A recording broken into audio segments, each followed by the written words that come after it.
Happy Friday. Finally, it is Friday.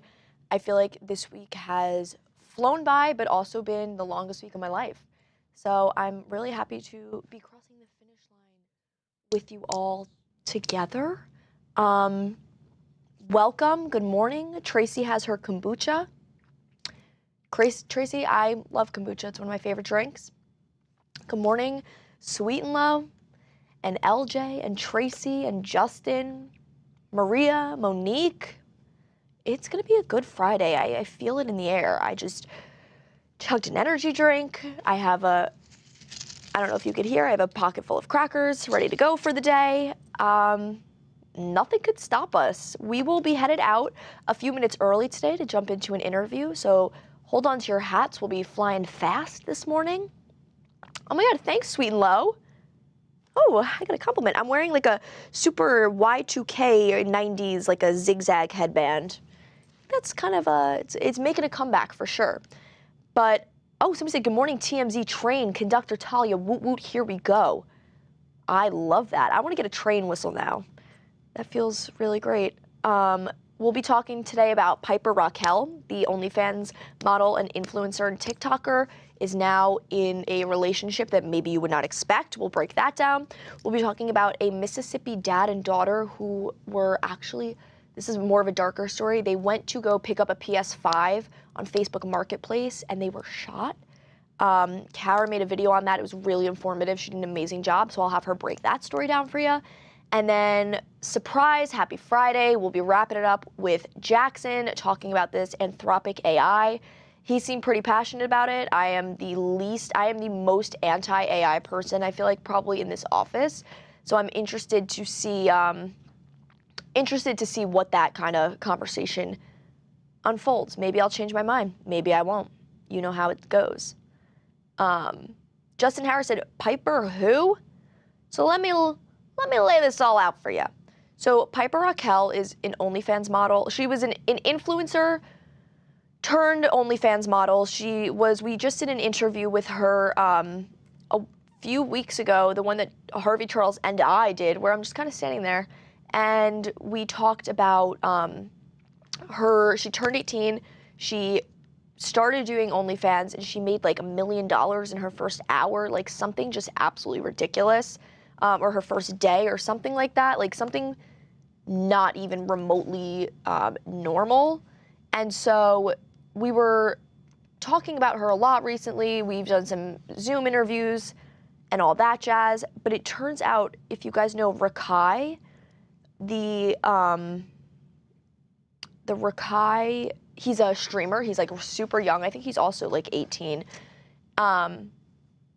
They're dating and they've been doing some streams together, but now she is dating him and this girl, Maddie, I believe. Chris, you know more about these teens' dating lives than I do. You're super invested. You there, Chris? Hello? Hey, I can hear you. Hello, yes. What's up? You made it sound kind of weird, but yes, I do have the inside information. You know a lot about these teenage kids dating. Why do you gotta present it that way? Well, they're 18, so. Well, actually, interestingly enough, Rakai is not even 18 yet. He's 17, so. Shoot. Yeah. Uh-oh. Yeah, it's a little bit of a. Weird?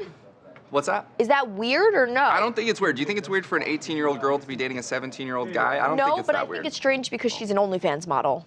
Okay, well, what's strange about that? Because he's 17, so he legally can't do any of that stuff, and she's doing it. I mean, he doesn't. Dating. If you're dating an OnlyFans model, that doesn't necessarily mean you need to partake in the content, right? I guess, but are they officially dating? Is this like a PR stunt? Is this just a streaming couple? What's up with that? Well, they are dating as far as we know.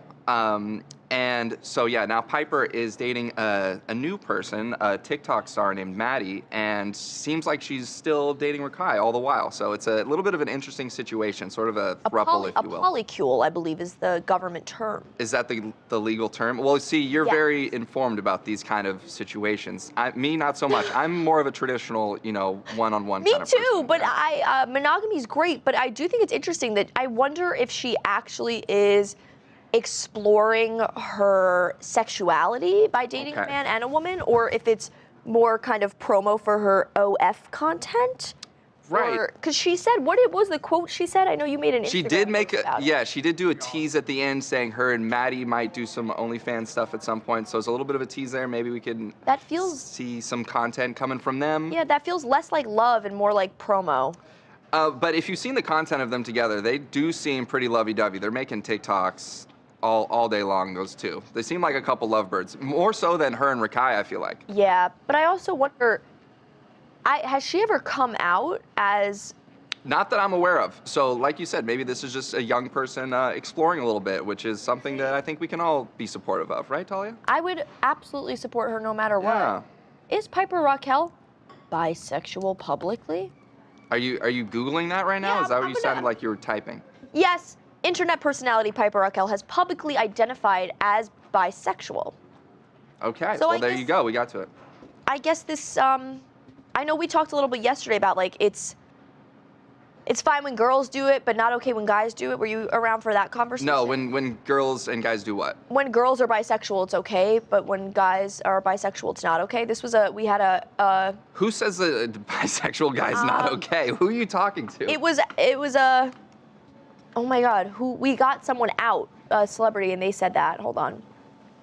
Fine when girls are bi. What kind of 1920s celebrities?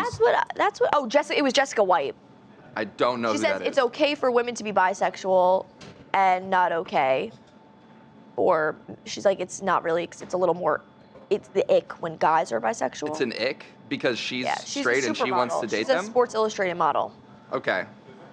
Yeah, I don't really get what Jessica White's talking about. I feel like anyone should explore with whoever you want to explore with. That's a little, yeah. I don't know. I'm not into the Jessica White take here. I honestly really agree with that.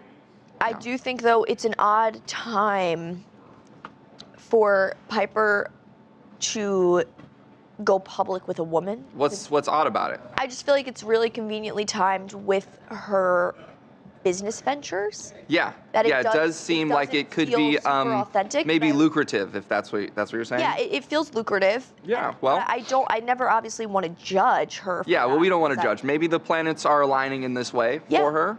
I hope they are. Yeah. You know? How does Rakai have any feelings about this? He has not publicly spoken on this, but it seems like in the quote she gave us that she didn't really fill him in, or it seemed like he wasn't really a factor in her making this decision at all. Like she just was like, oh, he's. It seems like more of an open relationship kind of thing. Like she said, he's doing stuff with other girls, so should be able to do stuff with other girls too. And then here she's just bringing in. He's been doing stuff with other girls? According to her, that's what she told us. Yeah. Interesting. Yeah. So they kind of got this like open relationship. It seems like a little bit of an open vibe. relationship kind of thing. Yeah. Wow. Yeah. Well, you know what? I support women's rights Sure. and women's wrongs, and I will, back her up in whatever she chooses to do. Well, let's back her up. Have you been in any thruples or any sort of interesting situations like that, Talia? That is the most insane question to ask me. I feel like that kind of came But out. I feel like you're a very open person. Like Yeah, I'm an open person. No, I'm really into monogamy. I'm a one. You're a guy monogamy kind gal. of- Yeah. Okay. Keep it You? simple. That's like the only thing that's simple about you. Wow. Actually, thank you. I felt like You're a that was kinda- complex individual. Yeah. Wow, there's a lot of layers. Why are you a thruple kind of guy? I don't think so. I've never really thought about it, to be honest. I don't think I've ever been think it'd presented with a thruple sort of opportunity. It'd be hard to balance that, I think. Yeah, I don't think I'm a thruple guy. I think I'd have to like reevaluate a lot of things. I'd have to change my facial hair. I'd have to like Yeah, for reorganize my desk and stuff. Yeah, you'd the have to new reorganize decor. your desk. I don't think it would work for me at all. I also think it's hard enough to find one person to date in LA. I don't know how you can find two. You know that I'm having my fair share of struggles. So yes, I Yeah. do concur. It is hard enough to find Yes. one person. As your date consultant, I would agree. It's not. I don't know if there's. Says, when are you my date consultant? You've never given me any good advice on this. Dude, yes, I have. What advice have you given me? I said send spicier text to these You women. did tell me to send I spicier go, hey, text. you gotta set yourself apart. You gotta raise the Talia bar. was trying to get me to amp it up with some girl I'm talking Yeah. to, trying to get me to send spicy text to her, which You is know. a little, I mean, that's crazy, but It's a good idea. maybe for You some can make people. it work. Yeah. Well, Chris, you better text her back right now. Say something crazy. Okay. We'll be out on the floor in May or may not 10 minutes. follow that advice, Talia, You know what? but You know thank where you. I sit. Come by later. Okay, sure. Yeah. Peace out, We'll check Chris. in later. Peace out. Why was that the question he asked me? I need like media training or something on how to like dodge questions like that. I'm shaken up almost. Wow. That was really funny. Yeah, Chris usually comes to me with a lot of his dating problems. I feel like I'm a super, Lisa just slacked me. She goes, you need media training, period. Yeah, you know what? I think that's actually, this year for my birthday, I would love a gift card to some media coach, if that's possible. You know what? The more unfiltered, the better. Yeah, I don't know. Maria G said, how's the millionaire boyfriend thing going? Honestly, kind of hard. I've been like really working a lot. He's been working a lot. Maybe we'll like live stream a date or something if we go on one, but God, I can't believe Chris just made me confess to you that I told him to send like sexts to this woman. But you know what? It's fine. All's fair in the pre-show. We love chatting it out. Yeah. You know. Native said, I need to get better at dodging questions as well. It's fun, though, to not have any media training and just be authentic, you know? And that's kind of, that's what I hope we serve to you, authenticity here. And you never know what you're gonna get. So, yeah. Yeah. Let's see what else we got on the docket today. There's some crazy comments right now. So he said, a 3-person relationship is not a relationship. I totally beg to differ. I think if that's your journey, you should be able to date whoever you want, even if it's more than one person. I did read a book called, I believe it's called can I say that? It's called The Ethical Slut. And it's a really interesting relationship psychology philosophy novel, nonfiction, about how traditionally polyamorous relationships or relationships with more than just 2 people are incredibly difficult to sustain. So while I don't believe that a 3-person relationship is not a relationship, I do agree it's a lot more work. It's a lot more work. Yeah. Thanks. Tyra said, you're doing a great job, Talia. Thanks, guys. I love the support from my community. Wow. Oh my God, Sky's the Limit said, I totally dated twins. It was beautiful. Okay, I'm obsessed with that. That sounds incredible.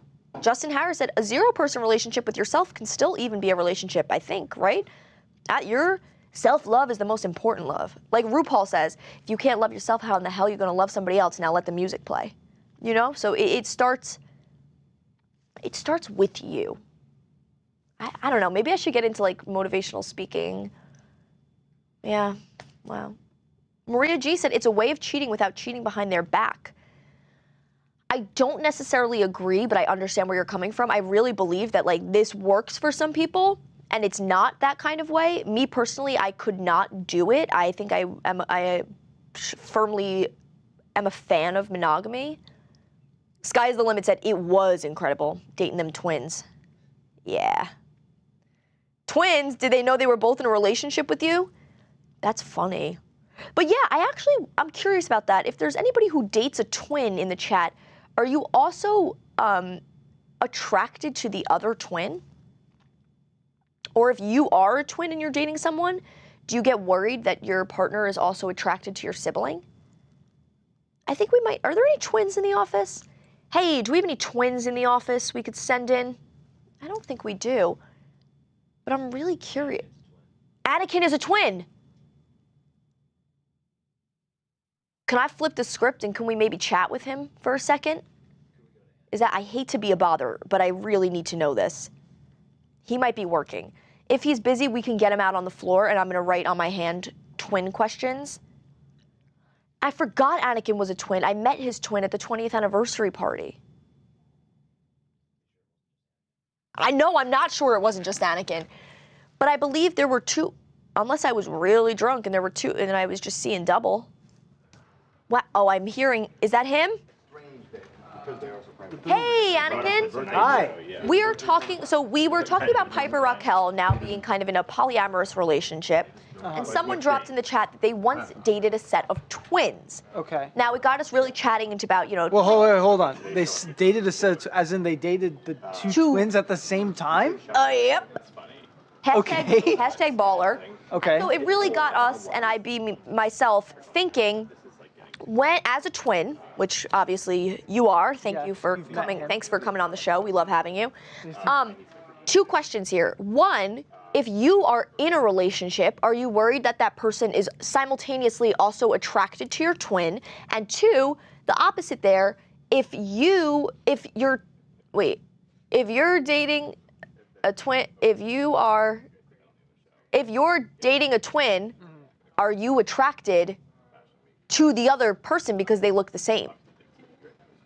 That's a good question. So I have thought of that before. Yeah. The thought has crossed my mind. I don't worry about it too much. A, because I'm not dating right now. And B, because I think, call me the hopeless romantic here, but I think there's something that distinguishes twins, right? Beyond physical appearance, which is personality, obviously. And I think you fall in love typically with not just the physical look of the person, but with their personality attached to it. And so, because there's that distinction, typically you can trust that if, I'm just speaking as if we were theoretically talking about me and my twin. Yes. I would think that my personality being so different from Aiden's, that's my twin's name for those who don't know, I would be able to confide in that distinction with my partner. Wow. I think that is a beautiful answer, and I would have to agree with you. Great. Second follow-up question. Yes. Are you and Aiden identical twins? Yes. Yes. Are you ever worried about there being a mix-up? Not worried. There have been mix-ups all our life. So Like it's something that you sort of, it comes with the territory. Like, let's say like you're on a date with someone, and then like, you know, you guys are like at home having a drink, and your like brother's there, and they like accidentally call you Aiden or call him Anakin. Is that like, ooh, like does that feel? I don't think it would happen. All right, yeah, I guess that's. I don't think it would happen. Did you guys ever switch classes in school? We tried. Some of the professors were completely duped, some of the teachers were completely duped, and one of them who knew me very well and didn't know Aiden very well was quite quickly caught on. That's funny. It was a Spanish teacher, actually. I was like trying to fix like how I write in Spanish and how I read in, like try and read in Spanish a lot better. And my Spanish is a lot more confident than Aiden's is. So when Aiden was in the class, and it's like a class of like 4 people, it was like a very specific thing. Yeah. The professor or the teacher was like, "You don't speak as well right now. You're not Anakin," because he already knew. Dang. We went to a high school where everybody knew everybody, so we were known as the twins anyway. That is incredible. Yeah. Wow. Anakin, thank you so much. This was Thank you. Thank you for putting me on your prestigious, amazing show. Dude, that I've heard so much about. Prestigious doesn't even begin to cover it over in this neck of the woods. Prestigious wow, is like, the ego's crazy. You know, I take pride in my craft. Well, maybe I'll find a set of twins for you guys and I'll send them your way. Please don't do that, but thank you. We'll see you later. See you later. Major shout out to Anakin and his twin brother. They're really great individuals. And I love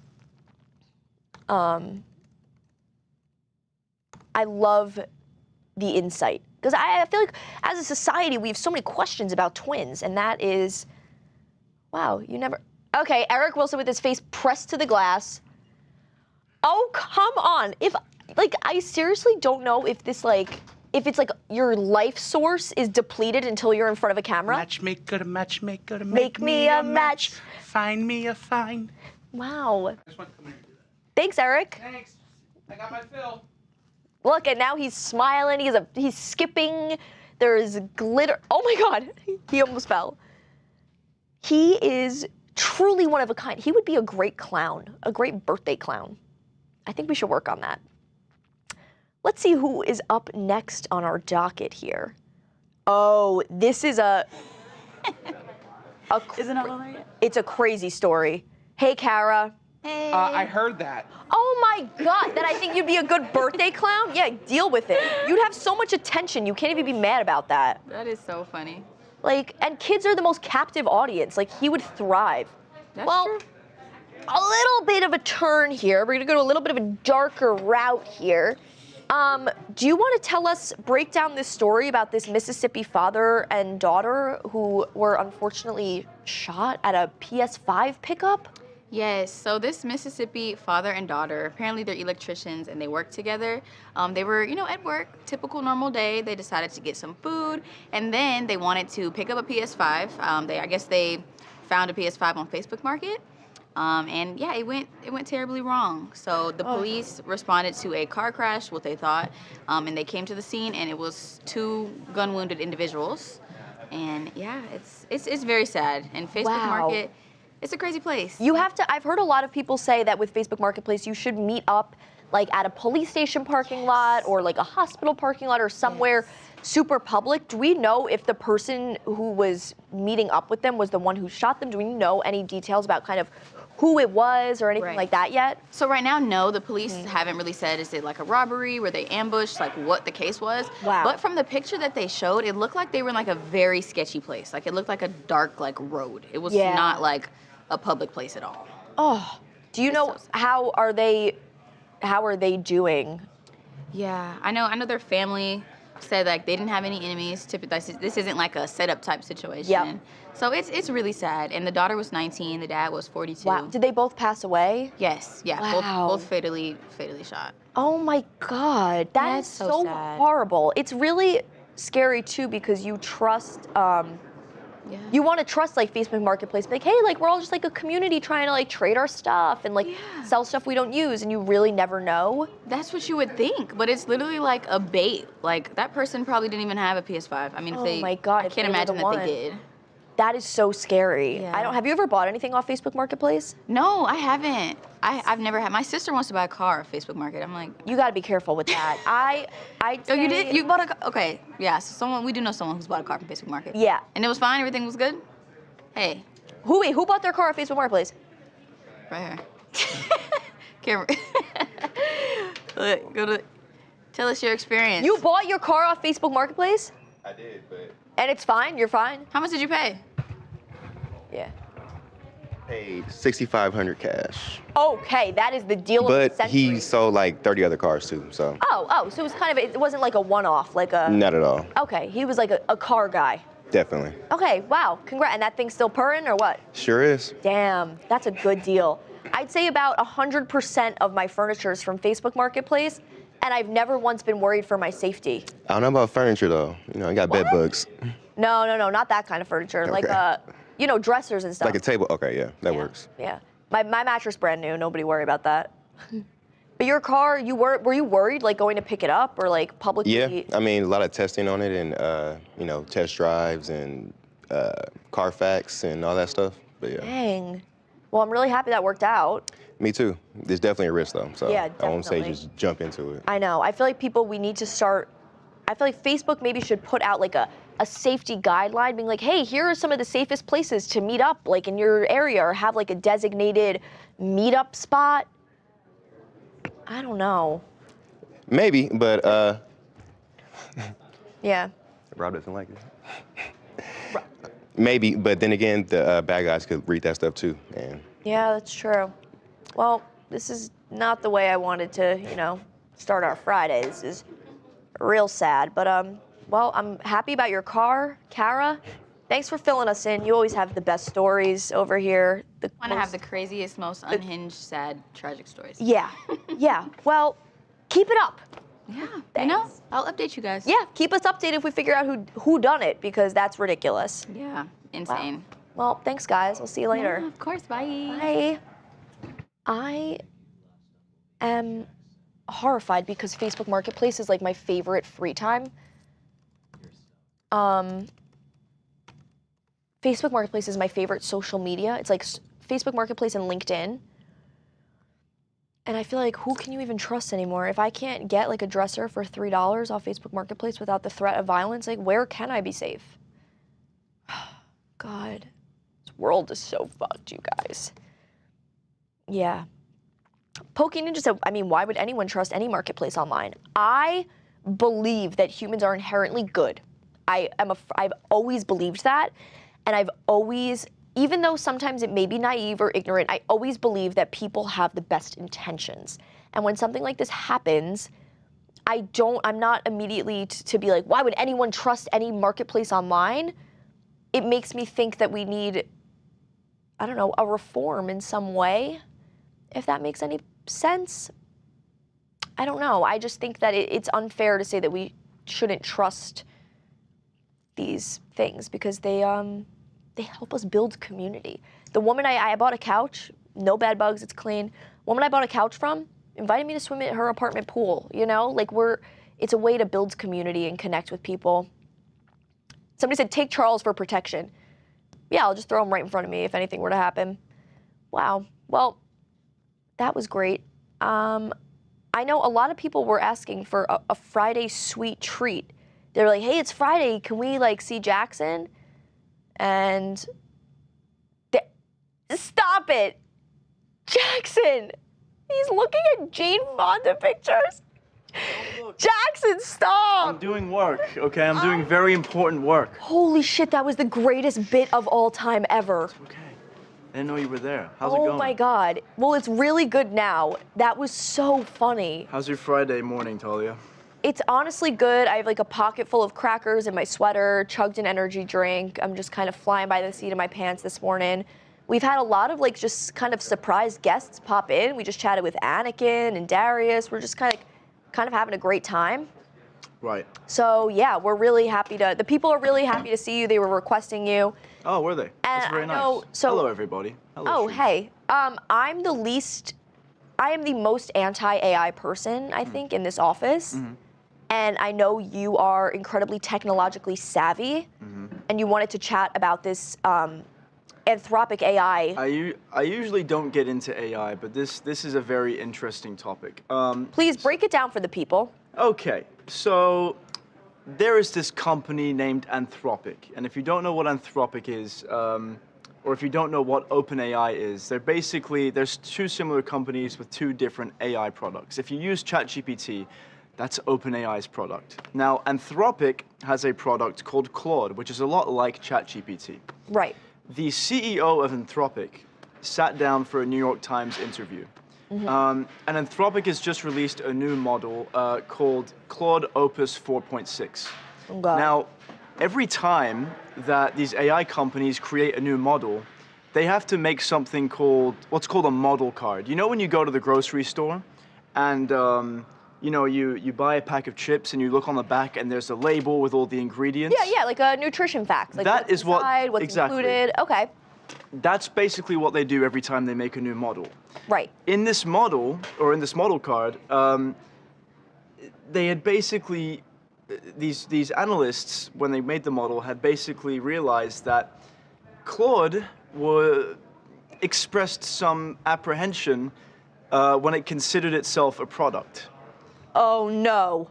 Basically, they asked it. Wait, what? They didn't really ask it anything, but it was saying, I don't know if I like the idea of me being a product. I don't know how I don't like So the it's idea of that. Borderline sentient? It's no.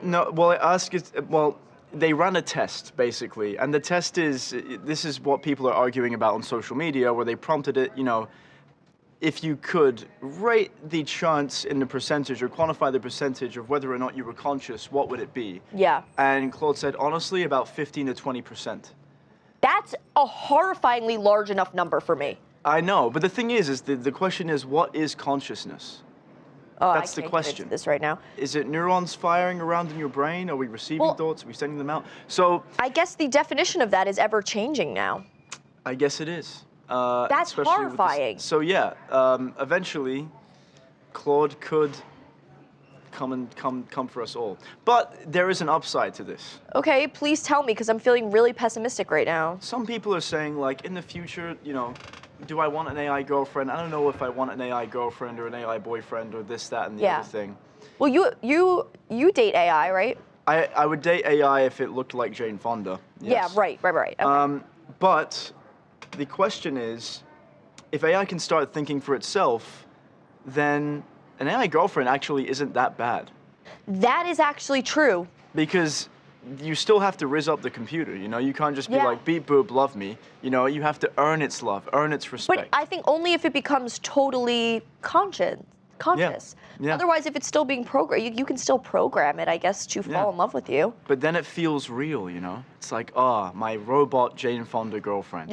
Who's Somebody in bringing the me, like, comments, pancakes every somebody in the morning. comments said, "I loved that part of the episode." For those who missed it, they edited Jackson to be in Jane Fonda's comments the other night on. They actually didn't edit anything at all. That was Oh, it was a real screenshot of a comment. Jackson goes, "You up?" Yeah. Yeah. Wow. What do you think what is Claude being used for? Is it like a government thing? Is it going to be like, accessible to us? Yeah, so Anthropic has actually bumped heads with the military. Yeah. They've been under fire, right? They've been under fire recently because Anthropic has concerns with how the military, both domestically and internationally, is going to use their products. And basically Anthropic went to the government and said, we don't want you to use X, Y, and Z. We don't want you to use our product for X, Y, and Z. Yeah. The thing that stood the most out to me was Anthropic said, you cannot use our product for domestic surveillance. In other words, you can't spy on the American people using what we give you.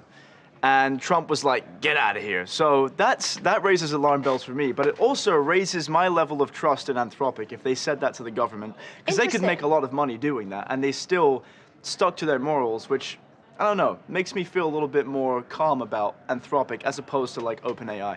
In terms of its use cases, it's like never ending. I'm using it for some side projects right now, and even their older models, the things that they can do are like, it's ridiculous.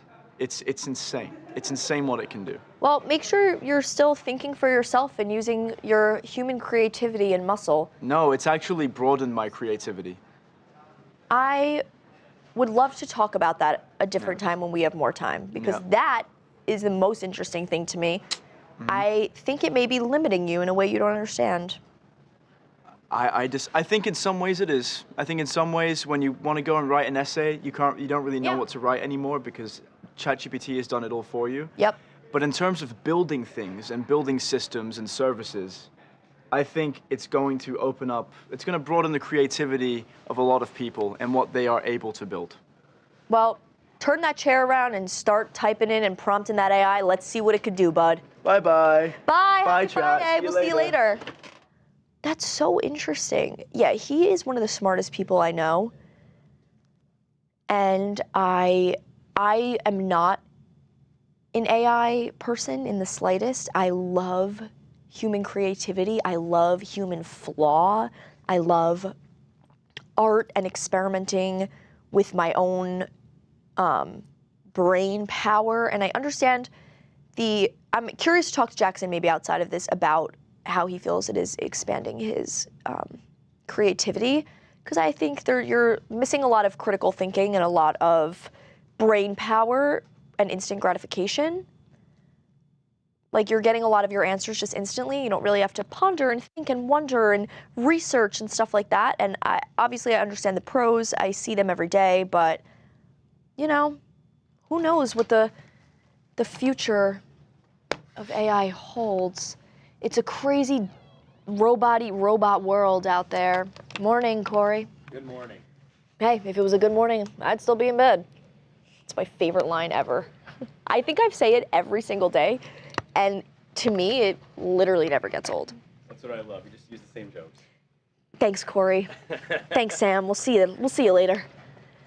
It's kind of one of those days where all I want to do is talk to everyone. And I feel like we had a lot of guests. The people are really curious about your ventures with AI. We'll connect with you a later time maybe we'll do a whole segment. On Monday, maybe we'll do an AI segment with Jackson on Monday, if he's around. I've been participating in his daily brief, so he kind of owes me one, if we're being honest. It's a trading of services, if you will. Hey, morning, Devin. I think that's the first time I've seen him smile. No, I think they like manosphere Gen Zers. Hey, morning, Aiden. Not like woke.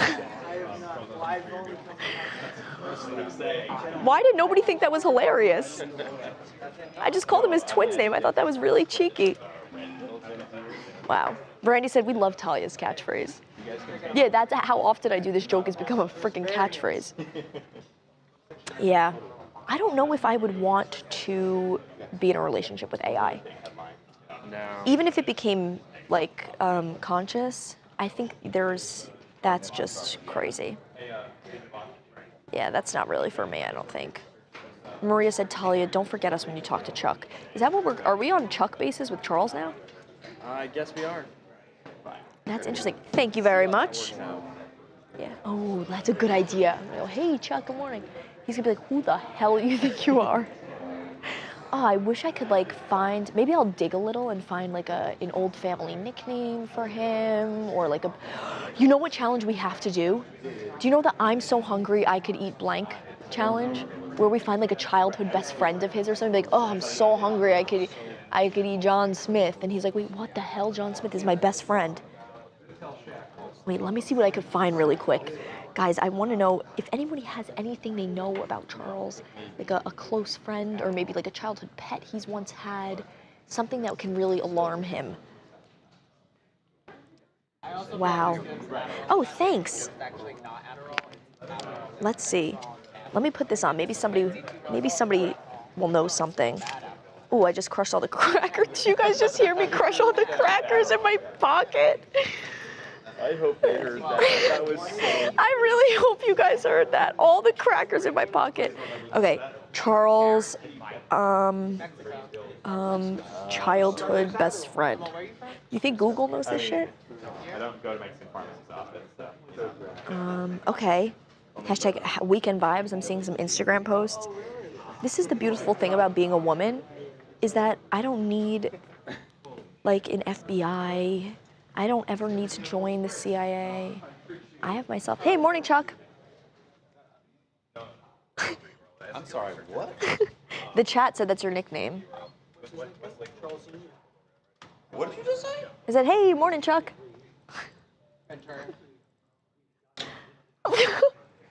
Real loose around here, aren't we? Monique and Black Beauty say, Interesting. hey, Charles. See, because they're respectful.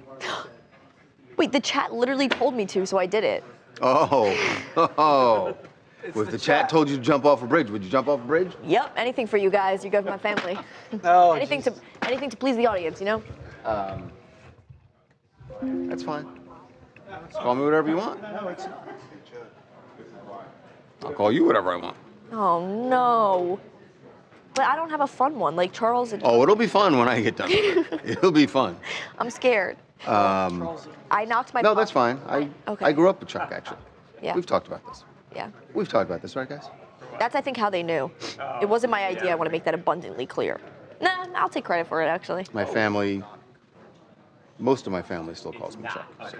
Oh. That's really sweet. Well, you know what? We're all like family here. It's how I keep the houses separated. Why don't you ask them? East Coast friends and family. Yeah. And then all you new West Coast people. Yeah. All you new West Coast people get Charles. Hello, I'm from the East Coast too. All right. Well, when I see you in New York, you call me Chuck. But right here. All right. Are you going home for Passover? Okay. All right. Cool. What? Am I going home for Passover? Yeah. No? What's the respectful answer? I will not be going home for Easter or Passover. Oh, okay. That's fine. Although, wait a second. When is it? April 1st? Yeah, that week. Where'd he go? Oh, Nah. I'm so hungry. It might be. I'm so hungry I Might could eat still yogi snow. right now. I'm so hungry I could eat yogi right now. What? Oh, did you get that from them also? No, it's this really good TikTok prank you do, where you kind of dig into somebody's personal life and you find maybe like an old friend or an old spouse or their dog, and you just do like I did it to my dad, and my dad is like an old best friend. Like when I was like, oh, I'm so hungry, I could eat Jake. My dad's like, what the hell? Like, how do you know who that is? Like, why are you At saying? least you said eat Jake. Yeah. Oh man.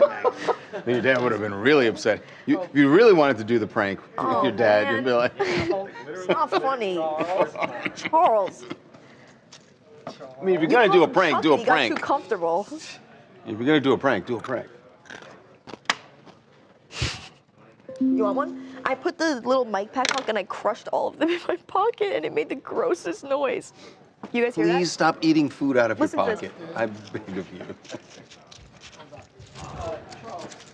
ASMR. Oh, they really got it now. Yep. So we go, Talia, what the hell is going on? Dylan Brooks. Do you want to do Oh my God.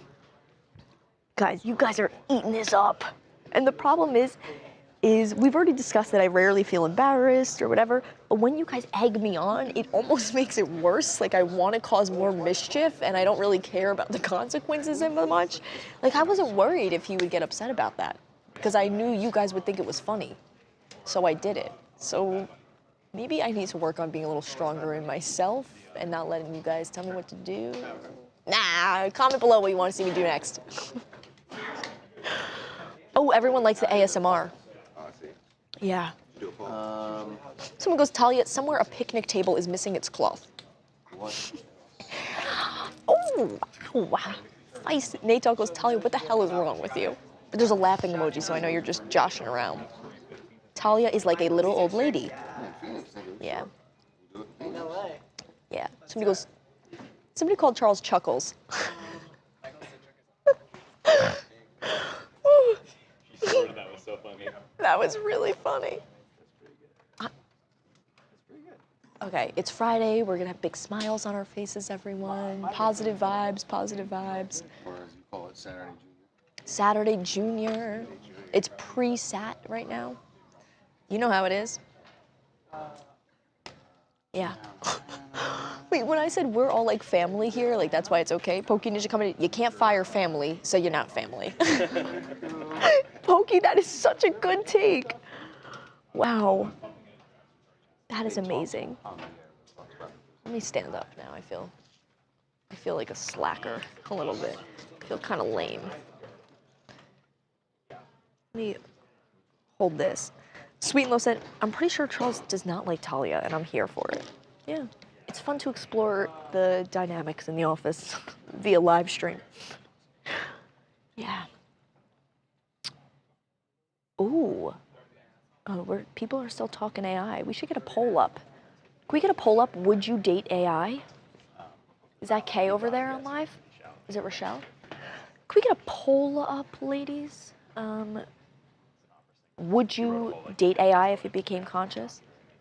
Also, it's dead silent in here. I feel like the court jester. Kind of humiliating. Good one, right, guys?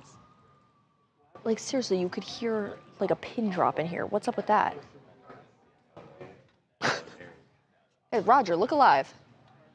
Hey, morning, Roger. Yeah, it's... Oh, wow. He can't see anything. Just a little too quiet in here. I thought maybe we'd live it. It's all right. Maybe you could laugh. Ooh, make me laugh, Eric.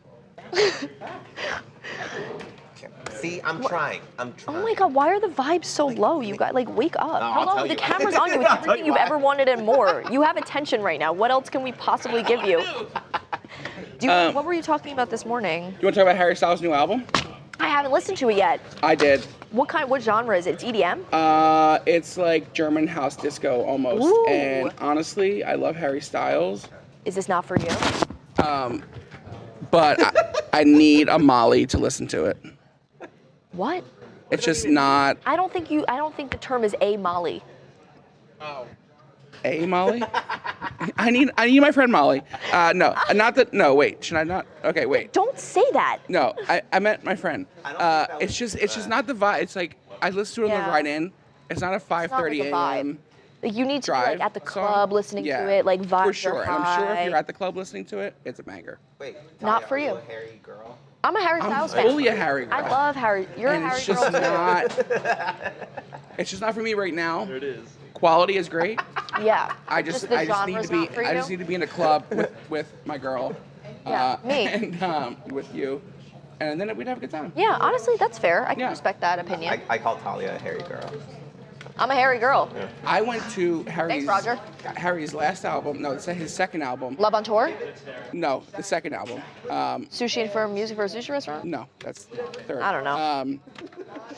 His second album, he did an album release party the day it came out. Amazing. Yeah, at the Forum, and he sold every ticket in the Forum for $25. Oh, so whether that's you were genius. front row or whether you were all the way at the top, you paid $25. It was the night he released the album. Everyone was singing along already. It was really fun. That's amazing. I love Harry. I love Harry Did you get on too. the conga line? No. There was always a conga line at the concert. He also has the most perfect running form. I've seen a couple run analysts screenshot him in his marathon. I can't show that photo, stance. but- I'm sorry. We can move over here. Sorry. We'll come this way. Hey, morning, everyone. All right, Kay's taking over. All Wait, right. what happened? What happened? Oh, sorry. Okay, wait. okay. Whoa. Please, show business. Lock in. The news cycle is cycling through. You know how it goes over here. I don't really know what to do with that. Yeah. So our interview moved to 10:45. Oh, perfect. Okay, I was uber concerned for a I second. felt like you were a little like. I just looked down and I was like, wait, it's 10:37. I feel not good about that. Yeah. But 10:45, folks, just hang on for a few short minutes. We'll get right with you with that interview. It's going to be a good one, I think. I have no clue who it is or what they're going to be talking about, but I'm sure it's going to be incredible. Do we know? Can we? Oh, it's Damon John. Yep. That is actually going to be a really fun one. I'm really excited to see. Are we talking about the CEO burgers? The fast food? I actually don't know what the topic is. We don't know what the topic is, but maybe it will be that. Maybe it won't be. And that's why you have to stick around, tell your friends to join, call your significant other, open up a second laptop for your dog. Let's get it this morning started. Yeah. Oh, Burger CEO Wars.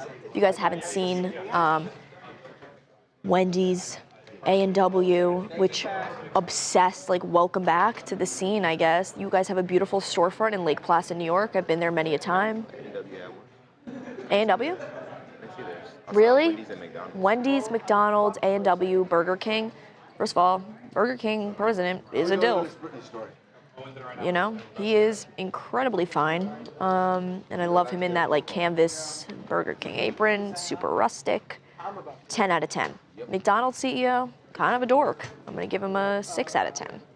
A&W, perfect 10, no notes. I want to be adopted into his family, perhaps, as a grandchild of sorts.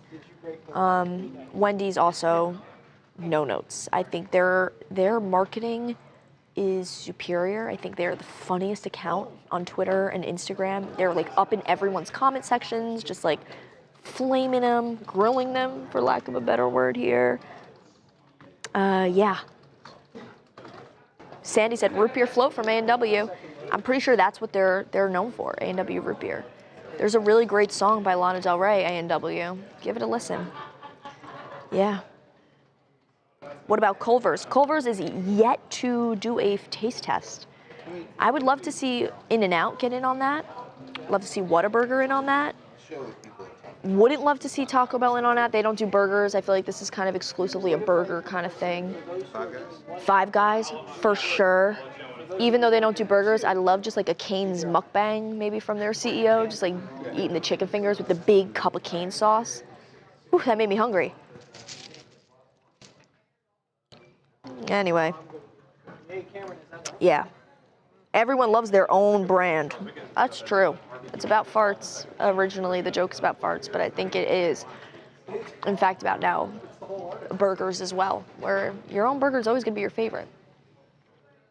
I don't know, though. I love when you see, like, what was the...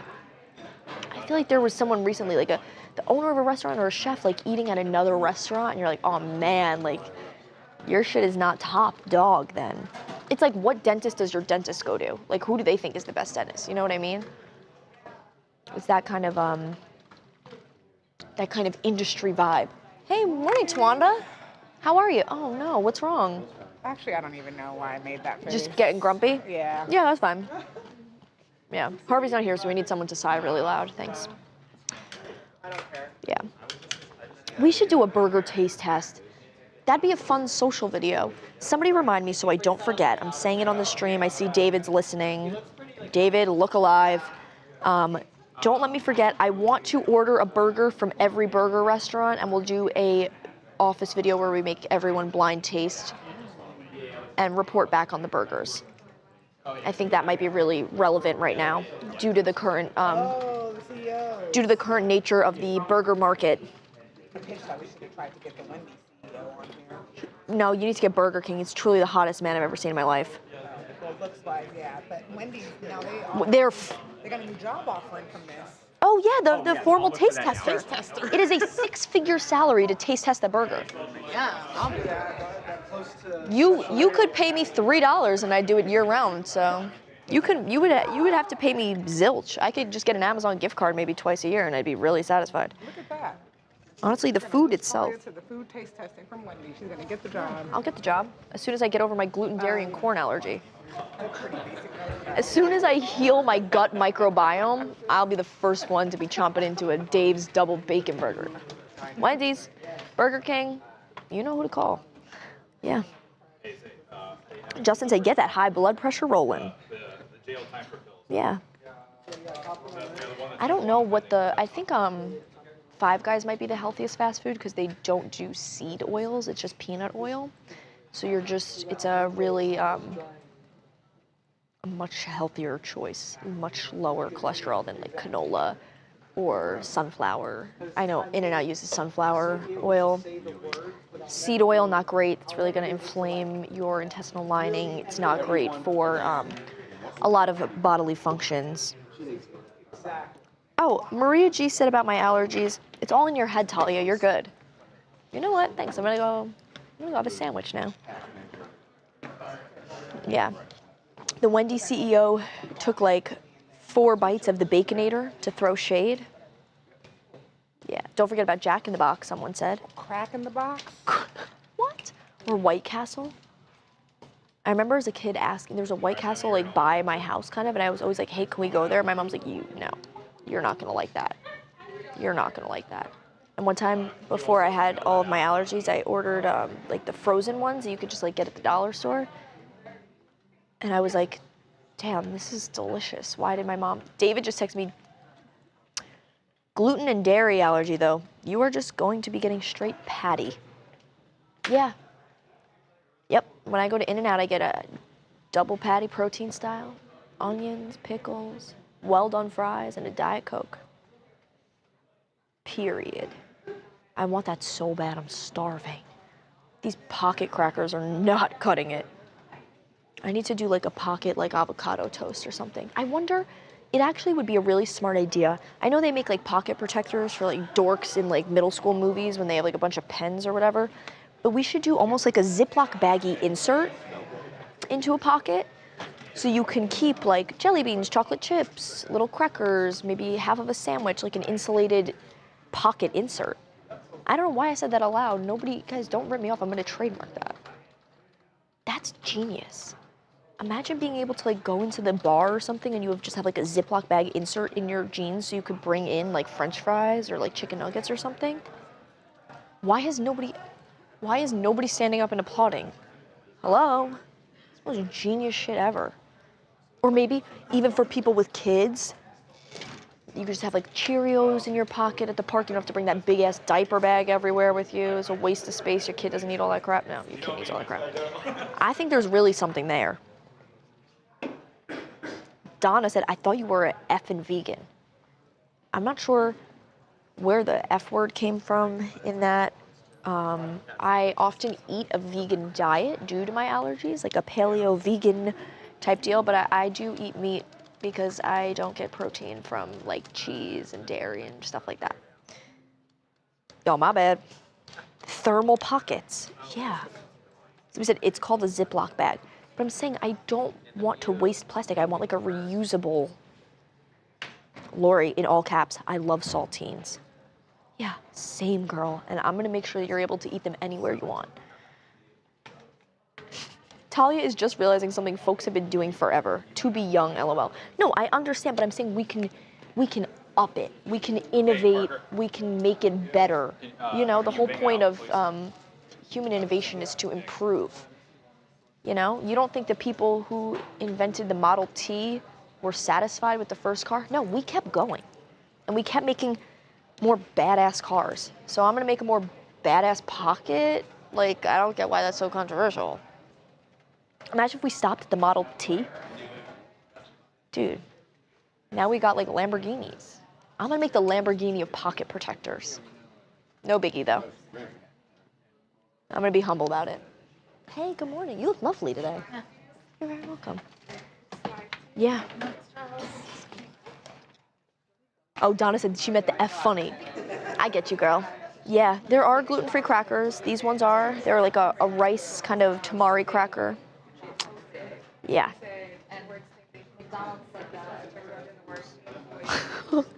Blue Wave goes, good Lord Almighty, girl. I don't know. I think it's, you can innovate however you want.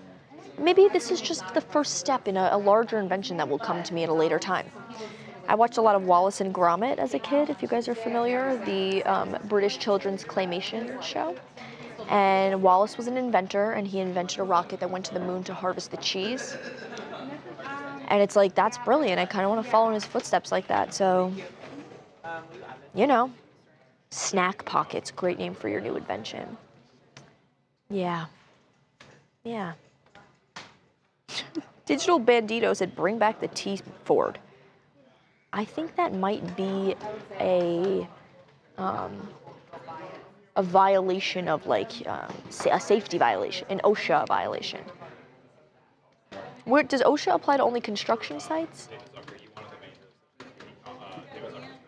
What? Does OSHA only apply to construction sites? No, it's in production too. I was about to say we are OSHA compliant. Confirmed. Most people have to be. Yeah, I love those videos that are like, this is definitely not OSHA approved, and it's like a guy driving a forklift like on a plank of wood to try to get off a truck, like speeding backwards. I love those videos. Or it's like people like bare feet, like climbing a cell phone tower, like trying to fix something. It's like OSHA is typing. Like, I love that stuff. Whew. Yeah. Talia, this is why talking is so awesome. I don't know what that word is. Extemporaneously is so awesome. It gets us thinking with the critical and widened lens, seeing from multiple angles. That is when creative and solution-based thinking occurs. I totally agree. If I was sitting at my desk asking AI how to make a pocket protector, I would get nowhere. Now we've covered so many topics in the past 30 seconds. But wow. Partially because I'm scatterbrained today, but partially because just talking gets the mind working, okay? Personally, I prefer eating Hot Pockets. That's true. A Hot Pocket would be delicious. You open the inside of your coat and you have all the snacks by label, by row, kind of like a pantry.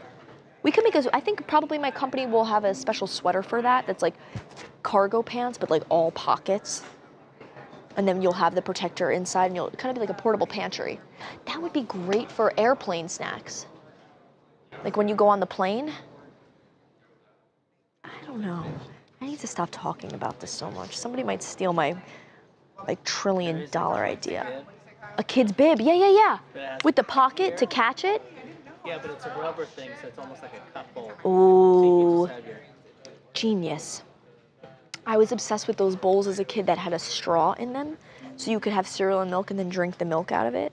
Maybe we'll also kind of get a straw attack. It's so good. Yeah. I don't know.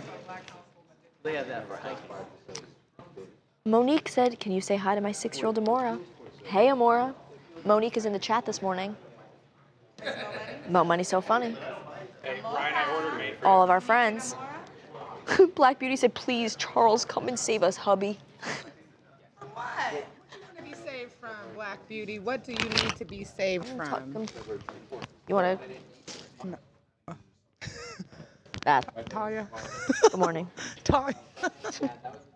Hey, good morning, Tawanda. Oh, the crumbs, man. The What's up? I'm not mad at it.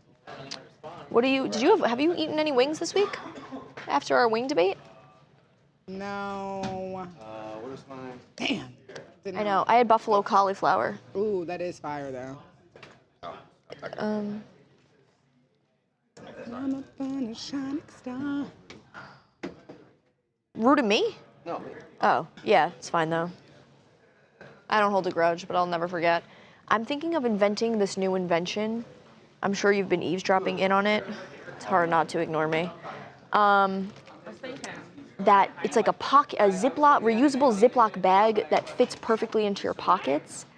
So you don't have to worry about, you know, eating like little treats with lint all over them out of your pocket. You can just take things to go. And maybe, Devin, I could give you the prototype so you could keep Cheerios for your daughter at the playground and stuff like that. Yeah, well, no, but they'll be in a bag in your pocket because it's literally the whole point of the invention. But yeah. Monique Thomas, thank you so much. Trying to keep it interesting. Trying to keep it interesting. Monique said, yay, thank you guys. She's big cheesin'. So cute. Monique, if I ever invent this pocket, I'll be sure to send one to you too so you could keep Amora's Cheez-Its or wherever you, whatever snack she likes, handy at all times. Good morning from Colorado.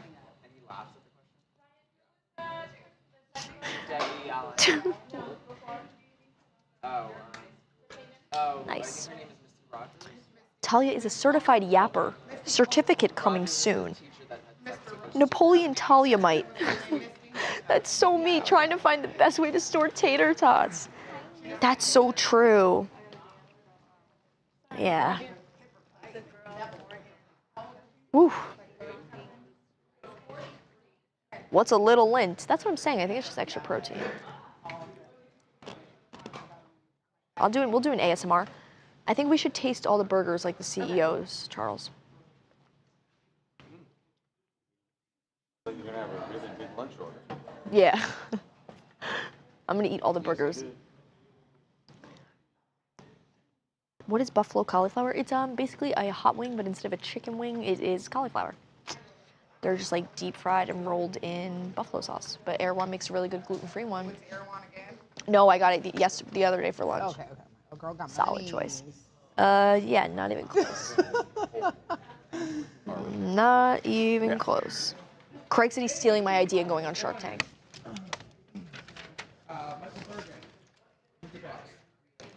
Morning. Again? Yeah. You haven't really like. Morning is like it's the first time. Okay. It's some opening day salutation. Well, why don't we start over because we were a Good little morning, bitter chat. the first go around. Whose fault is that? Never mind. Any big weekend plans, folks? All right. We're gonna talk burgers. Oh yeah. Excited for this one, folks. Where are we going? Oh.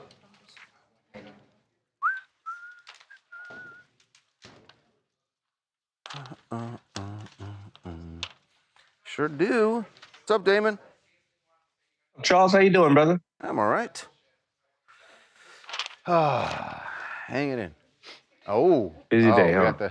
What do you got there? Man, where do you keep all this art, man? All over the place. I got a lot of places, thank God. Yeah, what's the bear? What's that bear or? That's a gorilla. No, down in front, next to the plant. Oh yeah, you're right. Oh, you can see that. It's a bear. It's made out of all bullets. Plastic bullets. A bullet bear. A bullet bear. I didn't see. You can see that. And which pier is that supposed to be behind you? I don't know. Just a random pier. We just like the one. shot. Yeah. That's photography. Yeah. Somewhere in Florida. But just reminds me of the sunset. Yeah, the gorilla I've seen. I'm old. I'm used to him. Yeah, he's hanging. All right, let's talk burgers. Let's talk burger wars.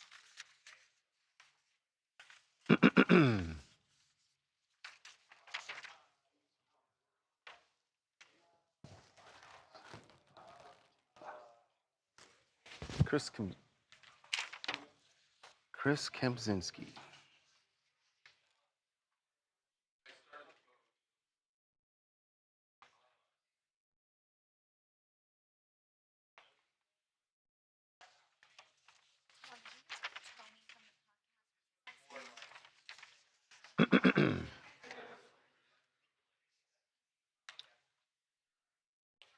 Well, the battle between America's burger chains is heating up. And we have some new combatants entering the arena. People you wouldn't expect. CEOs. You know, those boring guys in suits. Well, when McDonald's CEO Chris Kempczynski, he put himself in the middle of this by posting, McDonald's posted a video of him eating one of their new burgers. It did not necessarily go the way they planned, but yet it still worked out. Here's a little bit of Chris. Chris K here with, you've heard about it, here it is, the Big Arch. I love this product. It is so good. I'm gonna do a tasting right now, but I'm gonna eat this for my lunch, just so you know. So here we go. First, holy cow. God, that is a big burger. All right, the moment of truth. That is so good. It's a delicious product. That delicious product. Oh, look at that product. The way that Chris did it ended up being mocked by just about every other burger chain who rolled out their executives, some real, some more like mascots. And now it has started this whole trend of putting your CEOs out there. They're mostly mocking Chris, but maybe this is working out for everybody. So it's time to follow the money, following the burger money this week with our good buddy Damon John. Damon, you got any burgers on the grill? What's going on? No burgers on the grill, but I got to tell you, we're joking about Chris, but it actually made me pretty hungry. You know, maybe they said he took a small bite. He's very slim. Maybe he's a biohacker and he likes to eat little bits. I mean, Damon, it looked like he didn't really enjoy it, right? I mean, that's what everyone looked like. Said that it looked like he was faking it. He's conservative. Maybe he's just tight, you know, tight mouth. But I got to tell you, he put himself out there. And listen, I manage CEOs, and I got to tell you, today it is serious. If you are invisible as a CEO, you are vulnerable. And if you are vulnerable, you are replaceable. And that's the bottom line. And what happened? Burger King changed the Whopper after 10 years. Think about that. And all the other CEOs said, we better get on this. I don't know. Chris may be on to something. What do you think? I think some people, especially at those companies, will be happy and say that, look, the CEOs are finally earning those huge salaries that they get. Let's get them out there and, you know, look, we can save money on advertising and we can actually get more out of these salaries that they're being paid. But, I mean, in a way, sometimes this is how social media works, right? It backfires when a thing doesn't go the way you planned. I'm sure when Chris did it, this was supposed to be, oh, look, the actual CEO is eating it and he likes it, so now let's go check it out. But really, people were reposting it and then other CEOs mocking him because they just thought he looked ridiculous taking a tiny bite and calling it this product instead of actually calling the burger by its name. Yet they kind of stumbled into it. It stumbled into some success. Yeah, you're right. But now he has to, you know, as I would advise, now they have to take advantage of it, because I believe he said some stuff like it has this kind of note in it, almost like champagne or wine, right? I think now he should be going deeper into it and changing the whole way that we talk about burgers. He should say, oh, this guy had this, guy that this, and this one had a very note. I'm a burger sommelier. And he should really now do about 10 more videos after and making fun of himself, because I know that, as I think it's called the Big Arch, right? I looked at that thing, and when he said, oh, look at the crispy onions, I started saying, wait a minute, I'm actually drooling a little bit. So that part of it is effective. If you're Jack in the Box, are you a little annoyed that they kind of ripped Jack in the Box's thing, because the whole thing has been Jack, even though it's just a, you know, character, but Jack has been in commercials for years. So now McDonald's puts their CEO in, even though Jack, you know, it's like, and if you're the actual CEO, I think Jack, they had Ronald, and you liked Ronald, but you couldn't necessarily identify with him. But yeah, Jack in the Box did start it off. But you know what? We all forgot what people did 2 years, 5 years, 20 years ago. It's for the new consumer. But I think who our customer and who is our followers today? you got to be out front because people not only want to know about the product and marketing, they want to know about who's behind it and do you believe in it or not. Now, we may whether agree or relate to this man, Chris, or not, but he's actually stepping out front and he's showing that he's leading by example. Yeah, listen, Jack in the Box may have to step it up, though, and every burger CEO has to step it up now after he's now set a standard. Well, the other thing that Chris and this McDonald's campaign has started is that now maybe they've created a new position. Wendy's is offering a $100,000 job. They're hiring for a chief tasting officer. Now, and I would imagine that that chief tasting officer, they want someone who's going to be camera ready, probably a little younger, to appeal to that demographic, but someone who's going to do basically what Chris did. That's a real job that someone could be going out for, and if it works for Wendy's, then you know that all the other chains are going to also hire a chief tasting officer.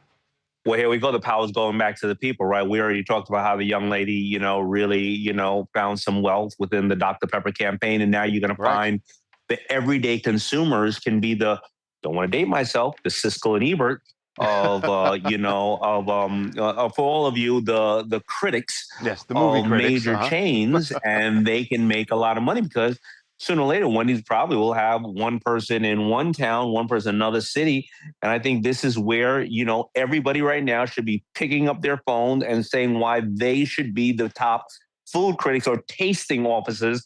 The CTO, not the chief technical officer, the chief tasting officer of I want to be the chief CBO, chief burger officer, chief drool officer. Chief drool officer, CDO. Yes, the chief drool officer. Hey, if it pays $100,000 a year, I'd say that's a good job for people to be going out for. Well, So I'm setting up I'm setting my application in right now. all right. Well, we'll look for you on a burger ad sometime in the near future. Damon, good to see you, man. Good to see you. And you know what? Rest in peace to the Honorable Jesse Jackson. Absolutely, as they say goodbye to him today in Chicago. Thanks a lot, Damon. Thank you. Okay. Okay. All right, we'll just do the interview. Yeah, let's do the interview.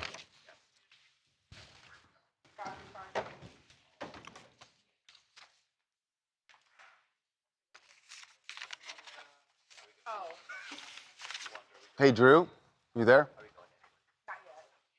Okay. Got it.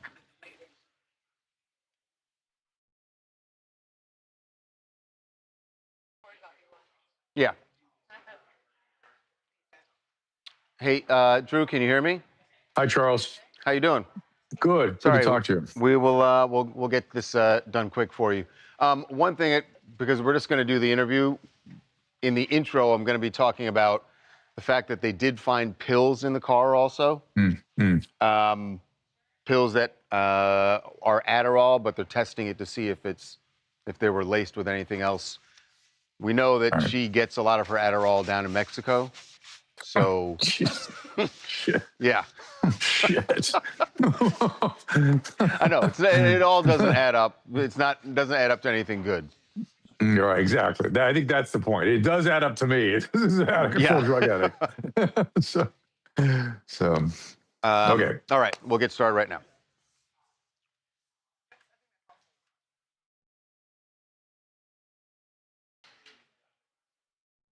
Yeah. Okay. So with Britney firing her sober coaches, what exactly would those sober coaches be doing? And is this a really bad thing for her to not have them in her life at this point? Joining us right now to talk about that is someone who knows all about that subject, an addiction specialist, Dr. Drew. Welcome back to TMZ Live. How are you doing? Charles, thank you. Glad to be here. So this is pretty alarming. Obviously, on the heels of her getting arrested for a DUI, to find out that she had sober coaches, it seems like that's a good thing, but then that she fired them, and then a few weeks later ends up getting a DUI. how much could a sober coach really do for someone like Britney? Like, she's not in a program. Is it enough to just have sober coaches? It's a really interesting question, and there are good, talented sober coaches, and there are some not so great ones. And ultimately, I'm not a big fan of sober coaching because it's a sign that somebody is not in their program. They're not in where they should be. They're not motivated to get well. And you're putting a structure on them, much like her conservatorship that she had at one time, that trying to essentially babysit her. But here's the big story here is we've heard a lot about her bipolar disorder, and she was on a conservatorship because she was seriously mentally ill. She was on a 3-day hold, then a 14-day hold, then ultimately conservatorship, which in California you never get. So it's a sign of how seriously ill she was. But I have never seen any evidence. In fact, I've been afraid to really take a strong position on this because we've not heard about her drug use and her alcoholism. Now we're beginning to hear about it. I was suspicious that that was a major contributing factor to why her bipolar disorder was unstable, and now we have it. The fact is, you don't get a sober coach because you don't have addiction. You get it because it's so bad, you need somebody to contain it on your behalf. And so we have two conditions. We have bipolar disorder and we have addiction. And I see no evidence. I've never seen any evidence that her addiction was being thoroughly treated. And that's what is at issue right now. So is it a good half step? Because what we've heard from people around her right now is they feel she needs to be in rehab. She needs some sort of treatment program. Yes. Do you think, and I don't know this for a fact, that the reason she got the sober coaches is she was resistant to rehab before, and they said, well, let's at least put these bumpers in place. Is that a decent half step to make? It is almost undoubtedly what happened. What usually happens with famous people is they want to go back to work and they don't want to spend the time in treatment that they need. And so they go, oh, I'll get a sober coach. It'll be fine. And that's where the sober coaches step in. And in that setting, I've seen the sober coaches end up using drugs with the identified patient. So it doesn't typically go great. So what we're seeing is exactly what you're saying, Charles. She needs comprehensive treatment. And if she is so fragile that she needs a babysitter, she needs more treatment, longer in structured environment, sustained treatment, which she, to my eye, we have no evidence that she's ever had for her addictive pathology. And there are great programs out there. And there's a decent chance that some of what looks like bipolar disorder will really settle down if her addiction is properly treated. So you raised that, and that is an excellent point that I wasn't even thinking about. The fact that because of the DUI and what we've heard about the Adderall that was found in the car, I was kind of focusing on the addiction side of it, that I also forgot about the fact that she does have this mental illness, and that without the conservatorship, we have no way of knowing that she is actually taking the medication that she's supposed to take. But combining those things, it seems like she's playing with fire if there is a lot of alcohol being used also while she's taking if she's taking those medications. Well, and I think you had mentioned to me that Adderall is one of the medications that was found in her possession. And I know of no better way than to destabilize a bipolar patient than Adderall and alcohol. So we're on here. But, you know, she has a distorted memory of her treatment. She did have a comprehensive treatment program, a sort of a dual diagnosis program briefly. And if you remember, she reports that it was abusive and horrible and terrible and a jail. That's a distortion. That is not how these programs work at all. So they may be having to overcome this, frankly, distorted memory that she has in order to get her in a good program. Right, because I'm sure she would be resistant, saying, I remember what that was like. I don't want to go back into that. Yeah. I guess the good news is we're hearing that she is at least open to hearing the options that are ahead of her. And because there's a possibility of jail time, if that Adderall was laced with anything else, maybe that's enough to sort of shake her up and make her realize rehab might be a very good thing. You know, I'm smiling because the reality is that with the combination of problems that she has, it takes a long time before they start to have insight again. They have something called anosognosia, which is a block in insight. They don't see what's happening to them. It's why people end up on the streets. They don't see it. And she definitely has those features. And so it'll be a while before she really wakes up. So, I mean, really has insight into what's going on. But hopefully somebody will be able to motivate her to get into a good program. And she could do very well. But let's remind ourselves that she has 2 life-threatening conditions. This is what I've always said. The conservatorship saved her life. When she wanted to try off it, she was entitled to that. But I predicted at the beginning of that, it was not going to go well because these are dangerous, serious conditions and they require regular management. And she's not really been a participant. And maybe now she will be. Yeah. To your point, Drew, there have been Free Britney people even who are very vocal fighting for her to get out of that conservatorship, who are looking at it now going, maybe that wasn't a great idea. Well, it wasn't a great idea, but she wanted to do it. She deserved the opportunity to do it. I mean, there are people, you can walk outside your studio, you'll find people that need a conservatorship more than Britney at that time. But maybe I don't have to walk outside. Look around your staff. Yeah. But well, Harvey's not there. So, oh no, I beg your pardon. But be that as it may, it is, she deserved a chance and she wanted a chance. So fine. It's America, right? But it predictably, medically, it wasn't going to go well. And here we are. So fine. Now let's take care of it. Yeah. All right. Well, thank you so much, Drew. We always love having your insight on this. There's a great point you made about the 2 things she is battling. Thank you for being with us. Appreciate it. You bet. Thanks, Charles. All right.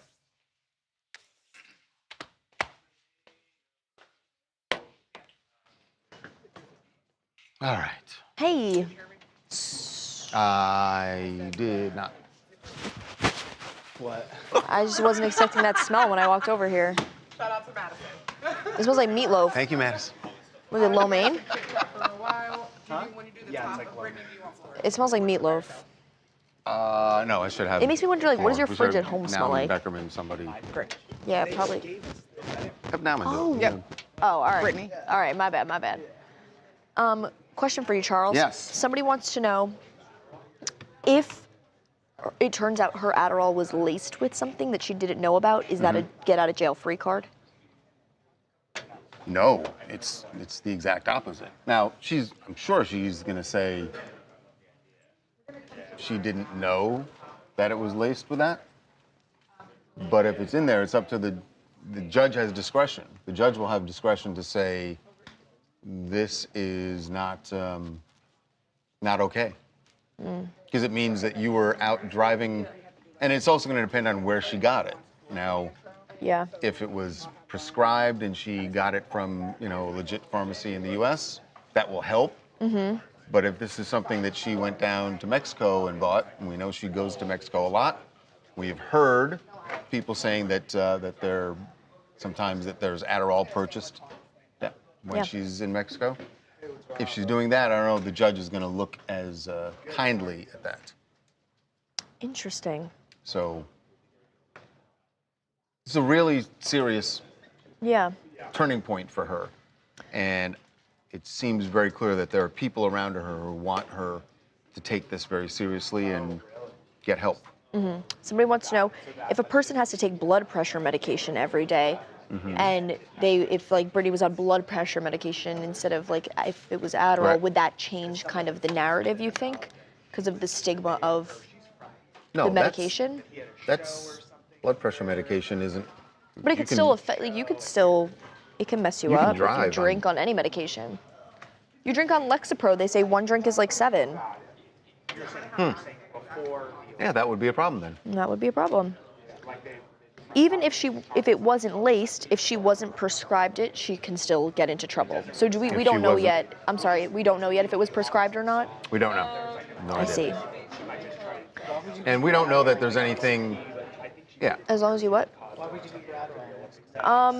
In Mexico, they don't have the same restrictions on prescription medications we do, so you can get antibiotics over the counter. And also, you're Xanax. assuming that she went to a pharmacy in Mexico and got That's them. True. You can also go to Mexico and just get it from someone on the beach. No, there's been some problems in the U.S. shortage-wise on things like Adderall, Vyvanse, and some other like. Really? Same thing with like SSRIs. Sometimes there's like a Lexapro shortage. The reason people go to Mexico to get it is one of 2 reasons. or sometimes both. It's cheaper, Yeah. and you want something in it besides Adderall. I'm not saying that Britney did, but those are the reasons people go to Mexico to buy their medications. Fair enough.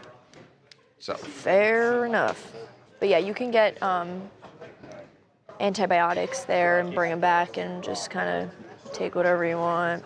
Xanax there is over the counter. Oh, there's a lot less regulation. You know a lot about? I do. I'm quite interested in the in big pharma. Yeah.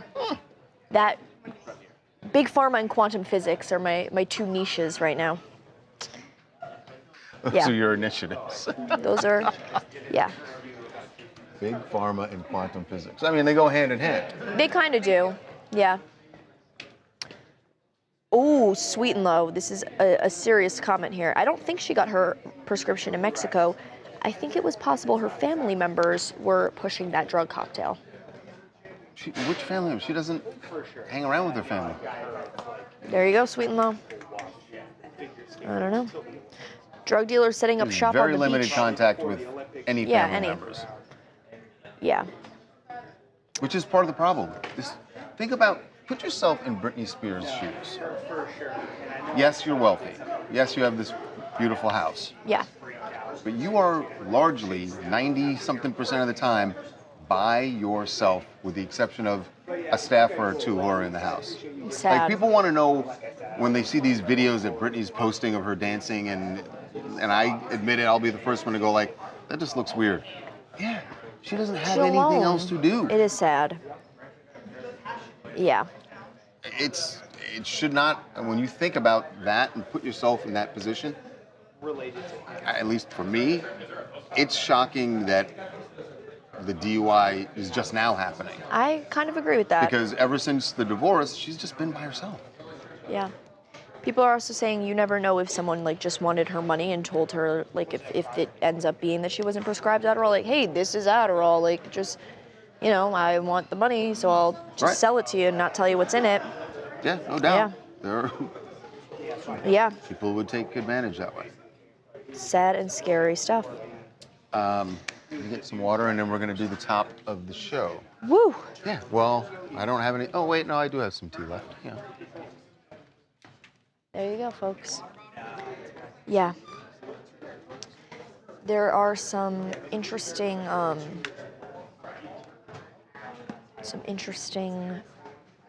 rules in other countries that are not America regarding healthcare and medication.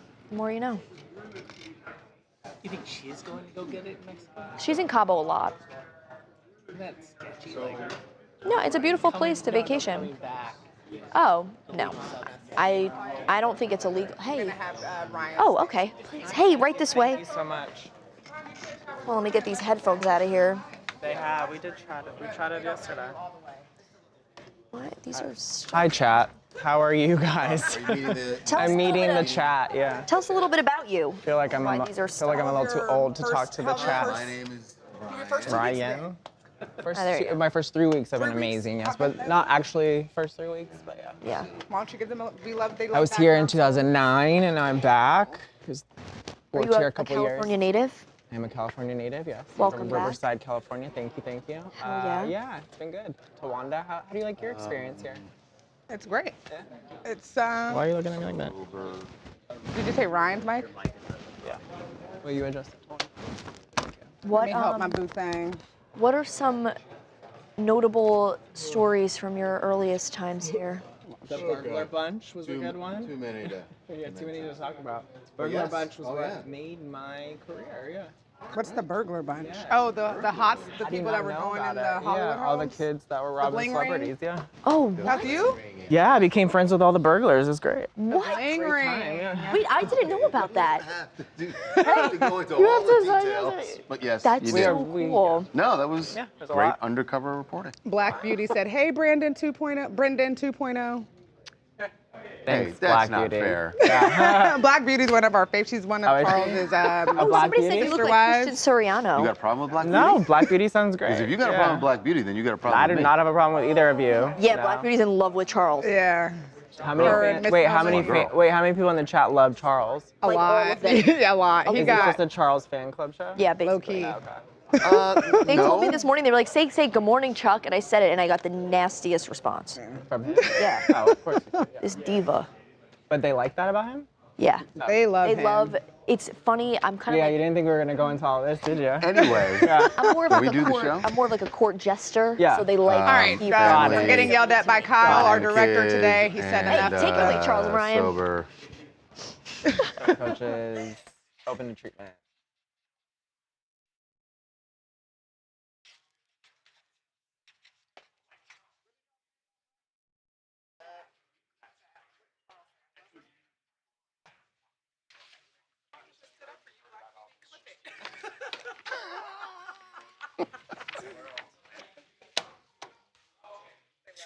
I don't know. We'll figure it out.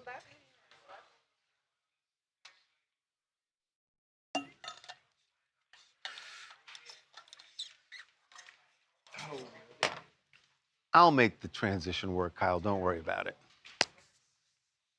It may not be from sober coaches, but, you know, it'll transition. And at the end, so there'll be a... Yes, I'll be leaving your side. I watched it on the screen every time it happened. So. Okay.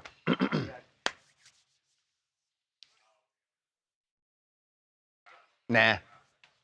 Hell that.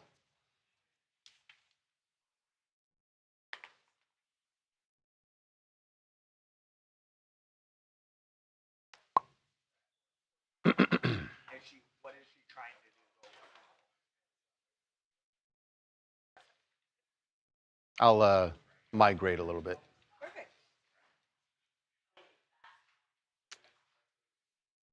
Welcome to TMZ Live. Britney Spears is at a crucial junction in her life, and there are people around her who hope that after her DUI arrest, she will finally be open to the idea of rehab, because the other option is jail.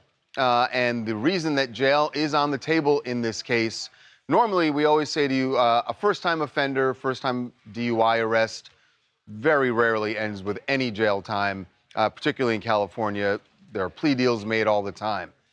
But there's something that's complicating Britney's case, and it has to do with what was found in her car.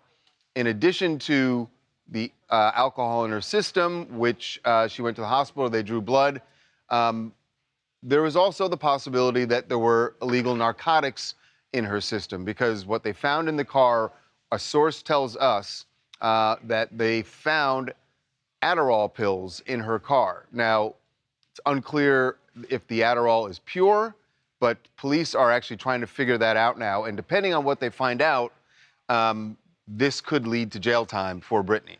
Yes, it could, especially if she does not have a prescription for the medication. We don't know if that's the case or not. Also, we're told that Britney has been going to Mexico to purchase the Adderall. We've seen her for years going to Mexico, making very constant weekend trips to Mexico, and yeah. Yes. So what we're told is that the Adderall that you can buy in Mexico at times is often laced with fentanyl and meth and cocaine. So the pills that were in the car could potentially, you know, right. And we're not saying that she intended to get those things. No. It all depends on, like you said, did she have a prescription, and who did she actually buy this Adderall from? Correct. But if any of those other things were in that, and therefore were in her system, that's a different story. And then she's kind of at the mercy of the court. Yes. Right? Because the judge will ultimately have discretion as to whether or not, how seriously is this person taking their own health, their own sobriety, and putting other people at risk by getting behind the wheel after taking that medication and also drinking. Yeah, and we're not going to know the results of the test for a couple of weeks. But yeah, police obviously believe that it could be a controlled substance. And yeah, that is a game changer for her. Yes. So part of this, and we heard this yesterday, that there were people around her who were hoping that this is a trigger. Her manager, Kate Hudson, said that there are long overdue changes that needed to happen in her life. And he also talked about a support system. Is she going to get that support system which largely at this point has to come from family. Well, yes. I mean, Kate is really the only best friend at the moment. Well, the only friend at the Yeah. moment. We heard reported yesterday that she fired her sober coaches right around the time she sold her music catalog, and she got rid of her other team members as well. Some security members, right. So really all it is right now is Kate around her and probably the new security, but... So can she get support from her kids? And we know that she's been repairing the relationship with her boys. Correct, yes. And her mom to some extent, because we've seen mom come into town. Come in and out, yeah, at Lynn's various been here. times in her life to help out. We have reported and do know that Lynn and Brittany did speak after the DUI, and we know that Lynn is not coming out at the moment, but that could change. And we do know that the sons are living at Brittany's home and have been in communication with their mother. Right. And we also know that Brittany has been laying low since the arrest. She's decided not to leave the house, which is probably for the best at the moment. There's a chance that that the family members, that Could she's in step in. communication with them, and if she can get that support there. The sober coaches is interesting. That that she fired these sober coaches right after she sold the catalog around that time. Mm-hmm. What we don't know is why she What fired happened, them, yeah. right? And why they were.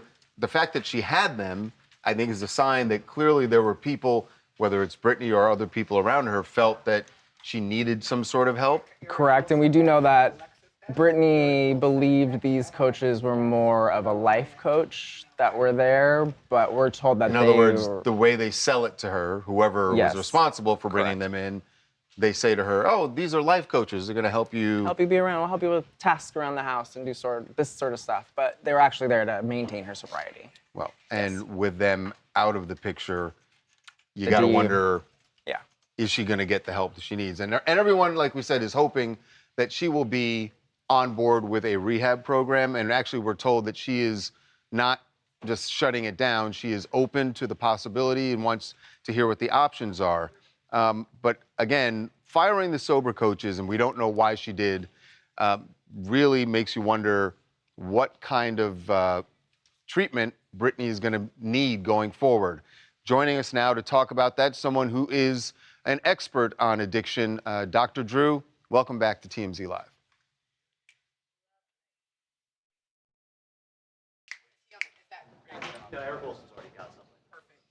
I told you, Kyle. You get there. All right, Eric. I mean, sure. I'm ready for you. Ryan messed up the transition because he went to sober coach a little bit earlier than Kyle wanted him to. But we brought it back around. Wow. We brought it back around. Well, I thought you did great. I thought you did great as well. Way to lead that show. This is negative Nancy all morning. Did you just call me Negative Nancy? Yes. Okay, I'll take that. I'm totally fine with that. Negative Ned. No. Ned, Negative Nancy, I don't care. Never heard Just make that sure the one. negative is there. What? What's going on? Hey, Eric. It's a guy version. God, this is Eric's dream day. What's He's going been on? in front of the What's Eric camera doing like here? 5 times this morning. Okay. It's just, you can, no, just normally we. I don't know. You want me to But go back no, stay over here, it's Actually, fine. I like the wall hides myself. I'm so good at it. He says that every You time. stand wherever you want You want to go to. back? You stand wherever you want to. What star we doing? Aw, chat. With that being said, you just had to scoot back some. Everyone's saying good morning, Eric, for the 5th time this morning. It was a little house on the prairie. Yeah. Oh, snap. Oh, there's the nickname, Laura Ingalls.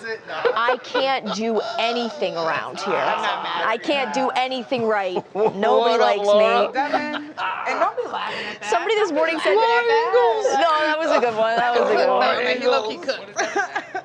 He kind of ate me up on that one, I'm not going to lie. I was going to call you picnic table. Yeah, somebody asked if a picnic blanket went missing somewhere. Should I go milk a cow? Yeah, it's okay. We got Eric Wilson on this next. It's good. Every day I dress up as a different, Michael different kind Landon, of. your screensaver? What? No. My screensaver Come is. on, Paul. My, All right, come on, let's do B1. my All right, let's do screensaver it. is Sadie in the Grateful Dead skull, Oh, surrounded by scarlet begonias. rest in peace, Sadie. Oh, rest in power to a legend. Thanks. Well, on that note, take it away, Charles. And what's the title of the show again? I really should watch Somebody said very Oregon Trail of you. it. The character of Daryl Hannah portrayed in the series. It's not even a remotely accurate representation of my life, my conduct, or my relationship with John. I have never used cocaine in my life or hosted cocaine-fueled parties. I never compared Jacqueline Onassis' death to a dog's. It's appalling to me that I even have to defend myself against television. All right. In the weeks since the series aired, I received many hostile and even threatening messages from viewers who seem to believe the portrayal is factual. Huh. Oh. No, I'll be over here.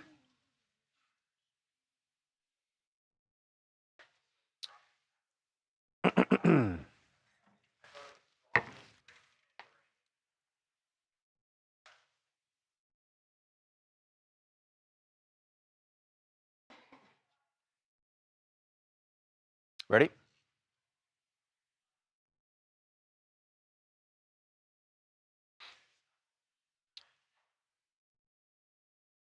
Ryan Murphy's latest series on Hulu is about John F. Kennedy Jr. And his wife, Carolyn Bessette. You know, of course, they were both killed in a plane crash back in 1998. Was it 98 or 98? Well, the series, while it's getting a lot of attention and a lot of people are tuning in for it, there's one person, was it 99? Nope, I got it wrong. All right, 1999. But a lot of people tuning in for this. Daryl Hannah is not one of them, or at least she is not happy with what she's heard about the series. For those who are younger, don't remember this, Daryl Hannah was dating John F. Kennedy Jr. Back in the day, and she is portrayed in the series. Well, she is not happy about that portrayal at all, and she actually wrote a long essay for the New York Times firing back at Ryan Murphy and the producers of the show. Just a little bit of what she said and why she's pissed off. She said, the character Daryl Hannah portrayed in the series is not even a remotely accurate representation of my life, my conduct, or my relationship with John. I have never used cocaine in my life or hosted cocaine-fueled parties. I never compared Jacqueline Onassis' death to a dog's. That was a hell of a scene. She says, it's appalling to me that I even have to defend myself against a television show. In the weeks since the series started airing, it's still airing right now, I have received many hostile and even threatening messages from viewers who seem to believe the portrayal is factual. So this is a thing with Ryan Murphy, and Ryan Murphy is brilliant at these series that are based on real life stories, real life people. The challenge, I think, is when you start doing it about people who are still alive and you are dramatizing, and there's always that disclaimer on these series, right? They say these are maybe real life characters, but they're based, some of this is fictionalized. But if you fictionalize things about people who are alive, well, those people might be pissed if you over-fictionalize. We saw that with Monster, too, with one of the victims of Jeffrey Dahmer. His family also spoke out. So I feel like, you know, he's done a lot of biopic series over the years, and now he's crouching into territory where people are still alive, family members are still upset and grieving over it, and they're coming out. With the Menendez brothers, there were people who were upset.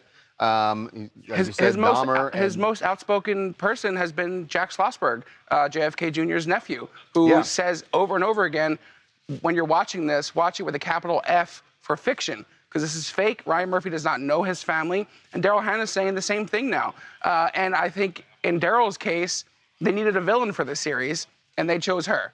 They chose her as the wedge between John and Carolyn, whether she was or not. And even that, by the way, I don't know if she's complaining about that part of it. Yeah. But that you could see, even if you dramatize that, because it was one relationship and then another relationship, that you could see. But when you start going into facts about, I mean, that scene where she goes into the funeral of Jacqueline Onassis and says, starts talking about the dog that died and comparing those two things. It seems like if you're watching it, you don't know, you'd be like, oh, that had to have happened. Yeah. Because why would they write that specifically? All these shows, you're like, oh, yeah, that definitely happened. And then you go on Wiki afterwards, and you're like, oh, wow, there's not a lot in here. And I guess Daryl Hannah's point is that not a lot of people do that. Yeah, exactly. Where They're they go taking it on for Wiki face and try value. to, they just take it at face value. It's just, look, she doesn't say she's gonna sue, but you just wonder, at some point, is someone, I mean, based on when his he claims, makes these sounds like series, she has some ammo, though, especially the cocaine side of it. But, yeah. you know, between the when Daryl and JFK Jr. ended and when they got married with Carolyn, it was 2 years. So I imagine they truncated everything and made it seem like it was, you know, right after one after another. Yeah, so no lawsuit at this point, but she's certainly making some points. I'm sure she won't be the first person to speak out who's been portrayed in this. Yeah. Michael Bergen, you're next. Hey y'all, it's Alexis. I'm here in Houston, Texas. And listen, I think it's absolutely valid for Daryl Hannah to be upset with her depiction in the show. Other Kennedy family members have come out and said that Ryan Murphy didn't consult them. This is obviously fiction. I think the real issue here lies with the fact that there are people in our society, the large majority of which take anything that they see on a screen, whether it's a phone screen, a TV screen, as absolute fact. And to your point, they don't take the time to do their own research. And that's why we live in such a volatile and polarizing society. It's really sad. Yeah, most people do not watch these series with a laptop open going and cross-checking it. They're barely watching usually, and if they see it, they go, oh, that must have happened. I wonder, hey, Beckerman? Beckerman? Or Derek? I just wonder if, Or both of you, whoever. my question is, does that disclaimer, just one lawyer, please. I don't. Oh, boy. Oh, Well, my now God. it's going to be questionable whether we get. We're going to need a second opinion. Yes, I have a question. Somebody said we need more You have Eric a screen mic, time. somewhere? It was me. Behind you. From a ghost Behind you, account. dear. Yeah, they were. This won't take long. Because you're lovable and No, hilarious. you can just hold it in your hand. What does the disclaimer that goes on the Ryan Murphy shows where they say these maybe are real people but fictionalized stories about real people? Does that protect them enough? Like if Daryl Hannah, we were just talking about Daryl Hannah's depiction, she's very upset about it. She says, I've never done cocaine. I didn't say compare Jacqueline Onassis' death to a dog's death. Right. And he's saying, I'm not saying you did. I said it was fictionalized, and I It's took fictionalized. lots of liberties. Is that enough protection legally? If she wanted to sue, would his defense be, look, we've said that it's fictionalized? She can certainly try to sue because she has incurred some damages, I know she right? could sue. I guess whether I'm it would saying be is, successful. Yeah, is that I think if he's- disclaimer a good enough? Disclaimers aren't as robustly powerful. They're not like perfect instruments to say insulate yourself from any sort of meritorious litigation. But what they are is an indicator to the audience. Don't take this at face value. So what it does is it blunts an argument that Daryl Hannah is saying. Now people believe this. Now people believe my reputation is tarnished. He's blunted that by saying I told the audience not to take it seriously. Now, can a reasonable person who he's still using her name, the character is Daryl Hannah, Right. and so Because you it's can- a real person who's still alive. and she would say, like, look, the disclaimer is something that flashes across the screen very quickly, and then all of a sudden people are just immersed, and this becomes like a narrative about me. So I think a good lawyer on her part could come in and say, that's all well and good, but that doesn't insulate everything you do in your piece about me. And clearly there are people who are taking it seriously because she's getting death threats. Right. That's right. And look, I mean, he's anchoring it in some sense. He's saying I'm fictionalizing it, but he's not making like a superhero movie. He's trying to present a story that is plausible about the events that transpired, even though he's saying I took some liberties with these events. And if she's saying that's flat out wrong and you've tarnished me in the process of making your coherent narrative, the Menendez brothers the same thing. Ryan Murphy loves to do this, right? Yeah. This is what his Did it with stock in Menendez trade brothers, is. did it with Dahmer. And people have tried to check him over it. Yeah. All right. Yeah. Was that a decent answer? I don't know. I don't know. You tell me, lawyer. Yeah. Always a little bit of risk. Always a little bit of risk. Yeah. It's Derek's impression of being Ryan Murphy's lawyer on a series. I don't know, boss. Seems like there's a little risk. Do what you gotta do. Yeah. I always read those and I took them seriously. Like when it's like characters are based, even in South Park they have that disclaimer. It's like characters are based off of real life people but are not, you know, true. And you're like, well, duh. Like, obviously, J.D. Vance isn't in bed with Right. Satan. Like, what? But South Park is different because it's so clearly, it's animated and it's done for Yeah. comedy, right? So there's a satire protection there also. Yeah, that's true. People are obsessed with Carolyn Bessette now. Yeah, Carolyn Bessette was... She's iconic. Their C.O. Bigelow in New York City, the oldest pharmacy in the world, sells like that tortoiseshell headband that she wears. And there's like lines and lines and lines of women trying to buy this headband to kind of be like her. Really? Mm-hmm. Riveting stuff. Are people watching this show? I haven't watched it yet, but I think a lot lot of people I know have watched it. And Yeah, I know a lot of you're people watching are it. obsessed with what they got from the show was that Carolyn Bessette's an icon and everyone wants to dress like her and be like her, and that is and men are now wearing like backwards Kangol hats. Again, you know, the fashion is really coming back. How do I say this? Yeah. Not all men should do that.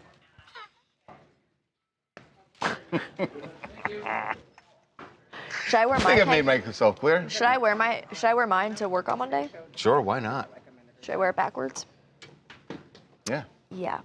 Little Krista House said on the I Prairie love the meets show. Beastie Boys, yeah. We're good. Yeah. Little Beastie Boys. B2. I'm going to read a few more comments. Okay. Yeah. A quick change. Oh, Miss Princess said, I think she could sue, especially about the drugs. That is a serious offense. Yeah, I mean, she could say that's damaging her reputation. for sure. Samantha said, my attention span has been so short lately. I've basically only been watching music videos. I think that's a big symptom of a larger problem with society. What's the Yeah, last what? biopic that came out that was based on someone that didn't have like the family involved, where the family didn't come out and like trash it, or no one like came out and trashed it? Has there ever been? Oppenheimer? I think people trashed it. They did because we had a guest. The on family it. Not trashed the it? family, No, but that's what I'm saying. I don't think the family the people trashed that it. were portrayed in the movie came on and talked, and they trashed it. The real life people. Oh, I loved it. Like I don't think there's. The Marty, family, no, but the family produced was that. involved. The family was involved in That's that. actually a really good question, I'm Juan. like, I'm not was sure. Ray Charles? Because Ray was a phenomenal movie. I don't know how you can complain about Ray. But I don't That's know. going way back. Yeah, I don't know. But if I there's can't. ever I don't been- remember if the estate was involved in that. I think they were. The Ray Charles movie Was the his family involved? I'm trying to think of what other biopics have Any come out. backlash or something like that's such a good like maybe if they weren't involved that might be a good one. That's not like you would have thought that they would have come out. Bob Dylan?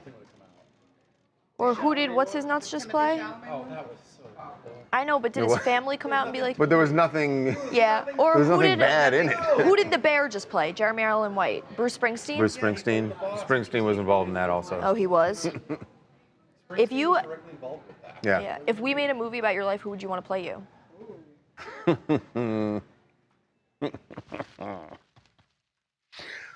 We actually have a story we're going to be talking about later about someone who wants Denzel Washington to play them. Oh. I'm not saying I thought of that because that would be a good answer for me. Oh, okay. No, it didn't, but Ray Charles was heavily involved in it. Who, you. Again, I don't know if there's any biopic where I mean, the smart thing to do is that you get them involved because Yeah, as a consultant. Damn.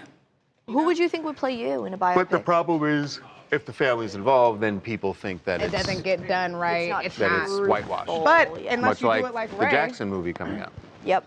Well, Ray, like he said, you know, in the movie Ray, they went in on the heroin use, the drug use, the womanizing, the sex. But he'd been public about those things For his- before his the movie career. came out. Yeah. But they still could have glossed over. Sure. To their credit. Walk the line. That's a yeah. June Carter. I think she actually wasn't. I think she was involved in it though. Great movie. Walk What the are we Line. stalling for? We're ready now. Charlie just had to. We changed her story. She was upset with you because you didn't like the story she really wanted to do, and she did so much research for. Wow. She was thrilled. I did all my Barbie research from back in the day. It brought me so much joy. Listen, there's nothing to say about it other than like, all right, he did it. All right, They cool. never make appearances together. I It's know. been the last appearance was 10 years ago. I know. Oh. And what do you say? They did the appearance. Well, she's prepped and ready for Savannah. Yeah, but are they You married? guys- Are they not? Are they what? Married? Are they not? Who cares at this point? Me, it's Ken. Yeah, I mean, we do want, like, yeah, are they married or are they not? But also, like, yeah, do we care anymore? It's been so long. Yes. Yeah, because it's been so long, it Like, we don't just care doesn't anymore. matter. Yeah. Wow. Wow. I'm surprised they made it this Wow. long. I tried, Charlie. That was me trying. I know. Thank you. I tried. You're welcome. Well, you know, Pivot. I tried, Jonas. it's a constantly evolving show. Maybe it pops up later. You don't know. Okay. Actually, I thought we weren't doing this. Oh no. No, like seriously, I thought. No, really, no, Jonah. When we did, and it's fine if things change, but I thought we had, when we went through it, we said we weren't. Did I? Maybe I just remembered that wrong. Who's?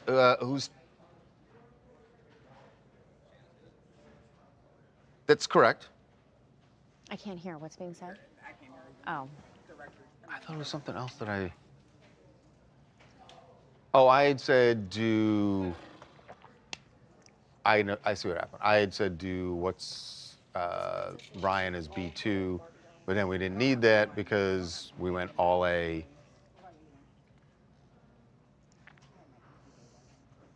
Did you guys do Timothy Chalamet? What did we just do as B1? Who's doing that? Anakin.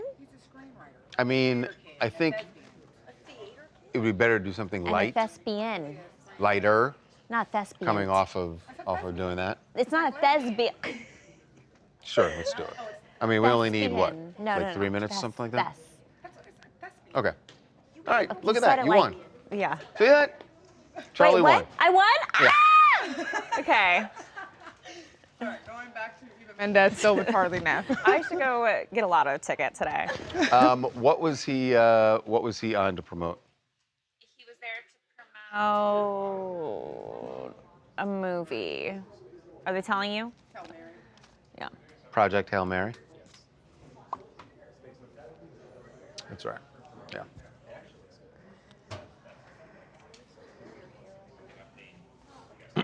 Yep.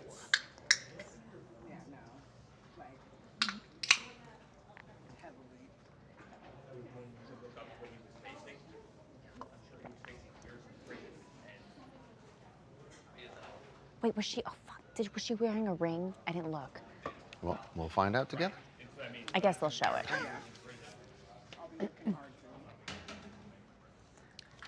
Ryan Gosling really knows how to promote a movie. Sure, you can just go on and do a talk show. Every actor does that when they have a movie coming out.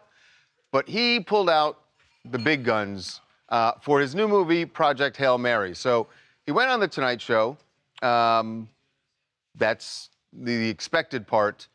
The unexpected part that really has blown everyone's minds today was the fact that Eva Mendes was there also. The reason this is a big deal, they do not make public appearances together. It is extremely rare. So watch how he pulled this off. I think she's actually genuinely surprised he did this. It is Ava's birthday today.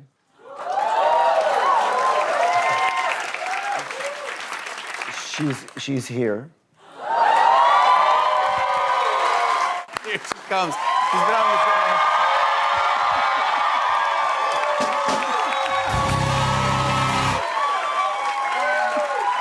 Eva Mendes. Here So- to play. so much. Happy birthday to Eva Mendes. Please welcome the North Bergen High School Marching Band.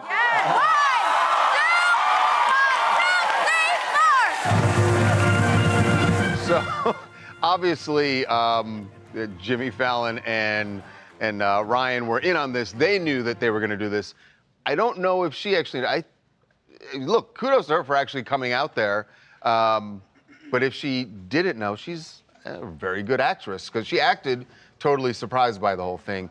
And yes, she clearly knows that coming out there will will help promote Ryan's movie. Definitely. And she has said in the past that she doesn't like making appearances with him at all. She tries to keep their work separate. This is their first appearance together in like over a decade. So it's been quite a long time since we've seen them. And the last time it was for like a movie premiere. And then after that, she was like, nope, Not doing it anymore.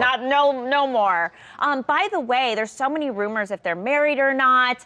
I don't see a ring on her finger in this, I don't know when if they she was are on either. stage. They've never said, and honestly, they've been together for so long, I don't even care anymore whether they're married or everyone not. cares, Charles. I mean, it's crazy Why because, they've been together? like for example, Why does there need to be a ring? Why do they need to be married? They're obviously very happy together. very happy together, but like, is Ken her husband? Like, we gotta know these things.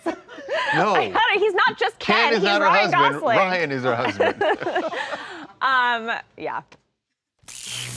I'm Adam from California, and I believe that what Eva and Ryan accomplished is incredibly healthy and should be noted, especially for young couples, not just celebrities, but common folk like us. They were able to keep 10 years of their relationship private. And I don't know if how much of what went on that show was scripted, but if it was not scripted, I think it plays to that value, to where they will only allow you to see glimpses of their accomplishments like a birthday at their own discretion, because during a time where relationships are put under this microscope with billions or millions of strangers, I think they've chosen the higher road, which is valuing that relationship, being able to build it away from the public eye, and thus creating a more authentic relationship. Yep.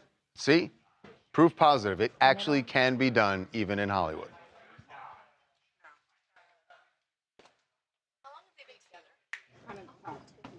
A long ass time. They have Gotta kids, be 2 pushing kids, 20 right? years. Yeah, they have 2 kids.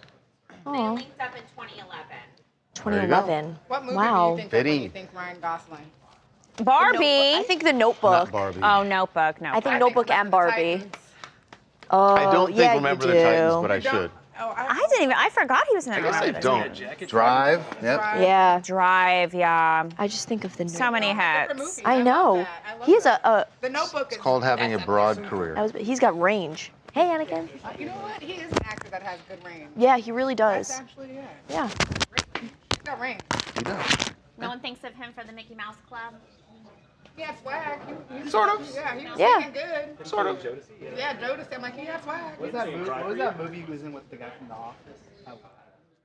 Like a chick. Steve Carell, where he like gave him the makeover. I don't. That's a funny movie, but I can't think of the name of it. Oh yeah. And Emma Stone. What movie Yeah, is that was a good movie. Is that The Wrong Missy? No. No. I love yeah, that La La movie Land. though. I remember where he took Steve Carell shopping and he's like going Yeah. to like Old Navy and Like Gap. Steve Carell, next to Ryan Gosling. Crazy Stupid Love. Oh, that's Oh, that is a good yeah. You know, Yeah. Devin's a sucker for a rom-com. Yeah.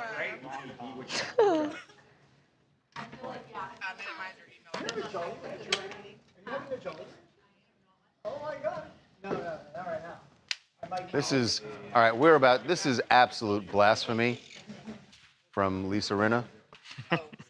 but we're. Can you put my mic down for a second? And I'm trying to tell Charles right now. and mine too, I take it, or? Oh yeah, and Charles. I'll just cover mine. I'm over here far enough away.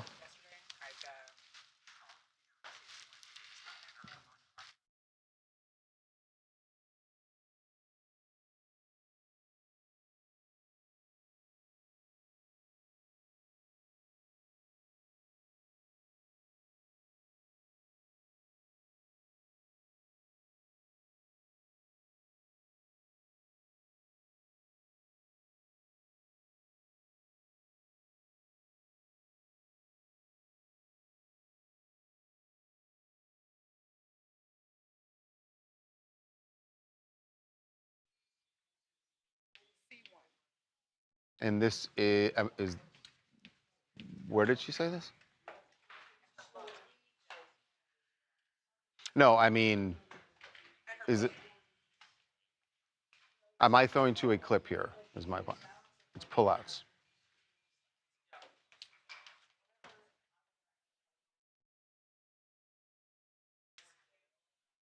We have a distinct lack of sound in today's show.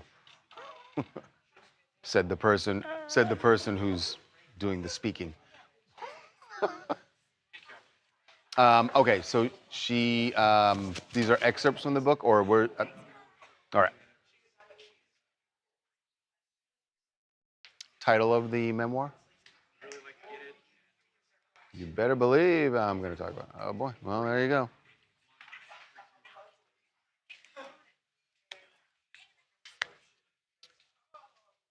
Lisa Rinna has something for your coffee table. A new book she has written, a memoir. It is called You Better Believe I'm Going to Talk About It. And so, yes, you'd expect her to talk about some of the secrets, not all, some of the secrets that she has accumulated during her time in Hollywood. But I'm really shocked about one of them in particular, because there are some legends that you just don't mess with. But I guess Lisa Rinna decided, look, I got to stick to the title. And so one of the people she is spilling the tea on is Dionne Warwick. Now, you may immediately go like, wait, why the hell did Lisa Rinna and Dionne Warwick's paths cross? Well, remember, there was a show that was on for a long time called Apprentice, Celebrity Apprentice, and they were on together the same season. This is what Lisa Rinna says in the book about Dionne Warwick. She says, Dionne Warwick was a nasty piece of work. Ouch. The first time I met her on a create your own pizza task, she barely looked at me, but had the audacity to bark, go get me a Pepsi. And for some reason, I ran off like a simp to get Dionne Warwick a Pepsi. She thanked me by conspiring with her coven to get me canned. Ouch. Wow. I mean, but you know, Dionne Warwick says, get me a Pepsi. Here's You the go get her a thing. Pepsi. The way she's describing it, could it have happened that way? 100%. Absolutely. And maybe even did happen. I believe it. I mean, Dionne Warwick is diva of divas. Yes. But she earned that. Exactly. So, I mean, you know, and Lisa Rinna's a diva in her own right too. Different kind, but yeah, maybe it's just a clash of those two people together. I mean, what I would say to Lisa Rinna is, there's a reason why you, as you described it, ran off like a simp. Because Dionne Warwick has that She is aura. Dionne Warwick, and Right. she has earned some, you know, if she wants to be a diva, she can do that. Right. It just kind of, and also, there's something, you know, she's more experienced in showbiz than you, Lisa. A little bit, yes. And social media now, too. Like, Dionne Warwick is like a star on X. 500,000 followers. Right, exactly. People don't believe it's her actually posting this stuff know. because she's so savvy. So you're kicking a hornet's nest here, Lisa. Right. So we will see if, at this point, Dionne Warwick has not responded on her social media, but I have a feeling it might be coming. It'll come out.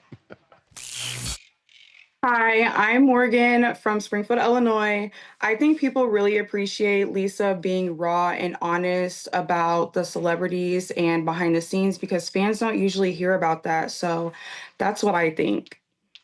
Yeah, look, and that's why she entitled the book what she did. And I think you're right. Her fans do want to hear these things. It is really shocking, though. And look, more power to her. She'll sell more books by doing it, but it's just generally not done in Hollywood where you call out legends.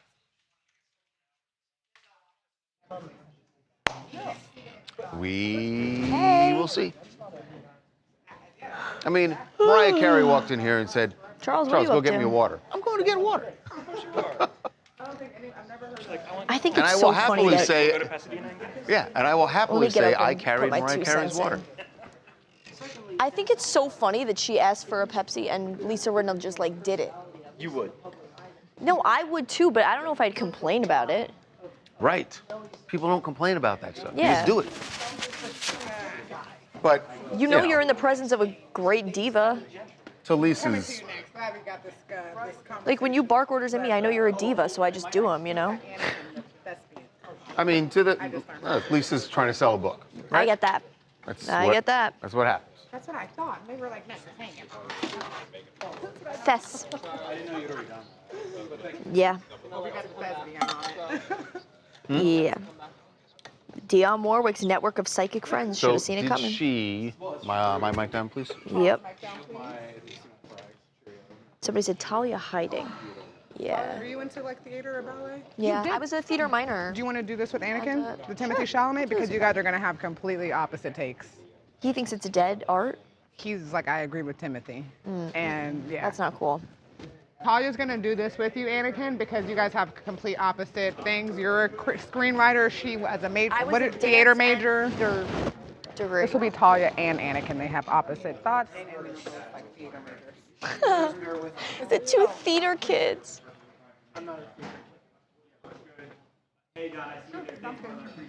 Charles's chair is too high. Is this one fine? The one I have on is fine? Never mind, you can use the mic and her headset for her eye. Leaving sprites on my desk. Me? Oh.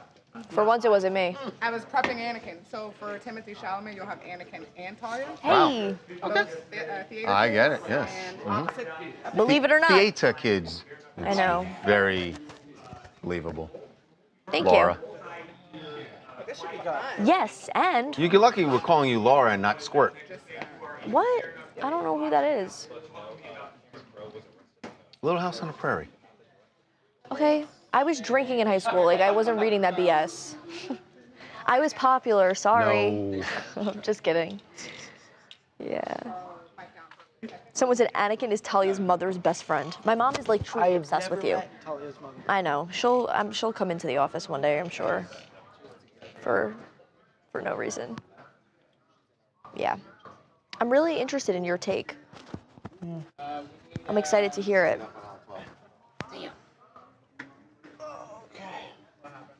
Clumsy Charles. I could have just yelled for someone to clean it up. Oh God, I don't want. Yeah. Britney's Could have gone all Dionne Warwick on harrowing y'all. face. Thanks. And we can have the. We can have that. We can have that as the background. Oh, that's a good background. It's a good background, right?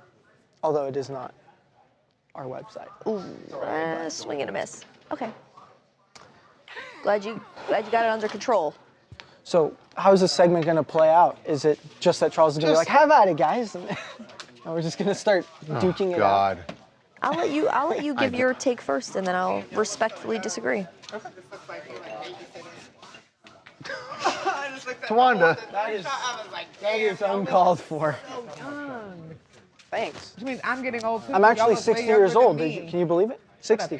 60. Shut up. I'm a whole 60. That man is 60 years old. I'm a whole 60 years old, man. And you don't look a day over 45. I know, right? That guy is 60. I age pretty well. Crudo, Shudo, Shondo. That guy's not 60. He's 60. He's not Shondo 60. Town. There's no way. Let me see your driver's license. Maybe 60 Actually, months not even old, driver's yeah. license. You can fake this. I want to 60 see your months. passport. Cool. We're counting months now. Oh, Shondon. Okay. Maybe 60 days This from is, his what's 25th the name of the show? birthday. CNN's interviews? Actors on actors. Same difference. Oh, this was on actor. Matthew. Matthew McConaughey. All right. Mike good? Mike's good. Nice.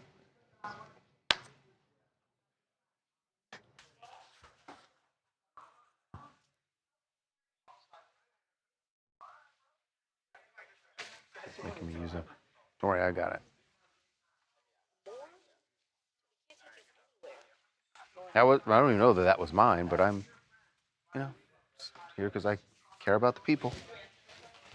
Did I answer you what?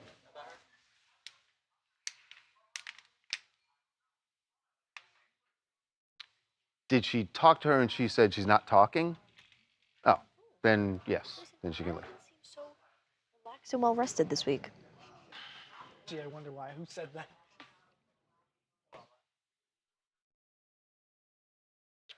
Yeah.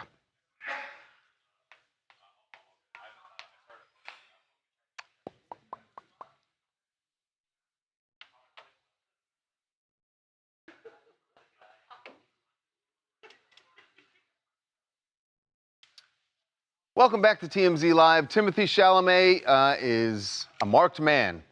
There's a whole group of people who are ticked off at him, which is odd because largely everybody loves Timothy Chalamet, right? Not if you are an opera singer or a ballet dancer, because they feel that he has completely slighted their art forms just to pump up his. This is what Timothy said when he was on CNN's Actors on Actors. They did a town hall. It was Timothy Chalamet and Matthew McConaughey. and they were talking about the movie industry. This is what Timothy said that has now made him the most wanted man in opera houses around the world. I'm really right in the middle, Matthew, because I admire people, and I've done it myself, to go on a talk show and go, hey, we got to keep movie theaters alive. You know, we got to keep this genre alive. And another part of me feels like if people want to see it, like Barbie, like Oppenheimer, they're going to go see it and go out of their way to be loud and proud about it. And I don't want to be working in ballet or opera or, you know, things where it's like, hey, keep this thing alive, even though no one cares about this anymore. All respect to the ballet and opera people out there. I just lost 14 cents in viewership. But, damn, I just took shots for no reason. That's not a shot. I hear what you're saying. Yeah. So. Yeah, it was a shot. It was definitely, especially the part where he's like, oh, I just lost 14 cents. Come on. But his point really is movies are things that everybody wants to see, or at least that's his hope. Look, the idea... And ballet and, you know, and opera, not as many people. No, not anymore, at least. They are very established pieces of art. These are, like, you would go to the opera back, that used to be, it still kind of is very, you know, high art. Like, you go there and this is like a, you know, black suit event. But I guess the point is, what's really, ballerinas, opera singers, kind of feel like he's crapping. It's like you're trying to elevate your art by crapping on ours.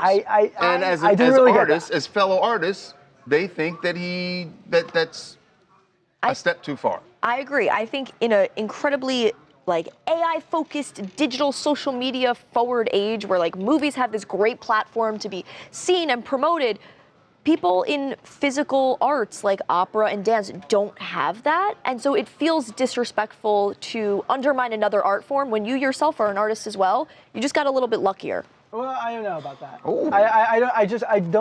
I do think he came a little too hard, like came down too hard on ballet and on opera.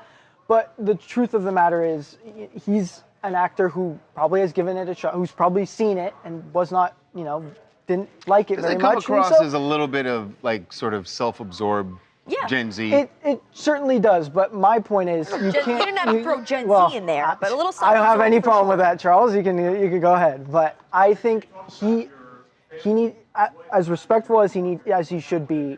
Giving criticism is not a problem, and it's not that he can't use his platform to have criticisms, because whether he's famous or not, he's going to have them. God forbid he ever gets a script that has anything to do with Phantom of the ballet. Opera. They remake Phantom of the Opera for the 50th time. Yeah. He's definitely not going to be in it. Timmy ain't going to be in that. No, boy, no. Pat Tinsley, Chicago, Illinois.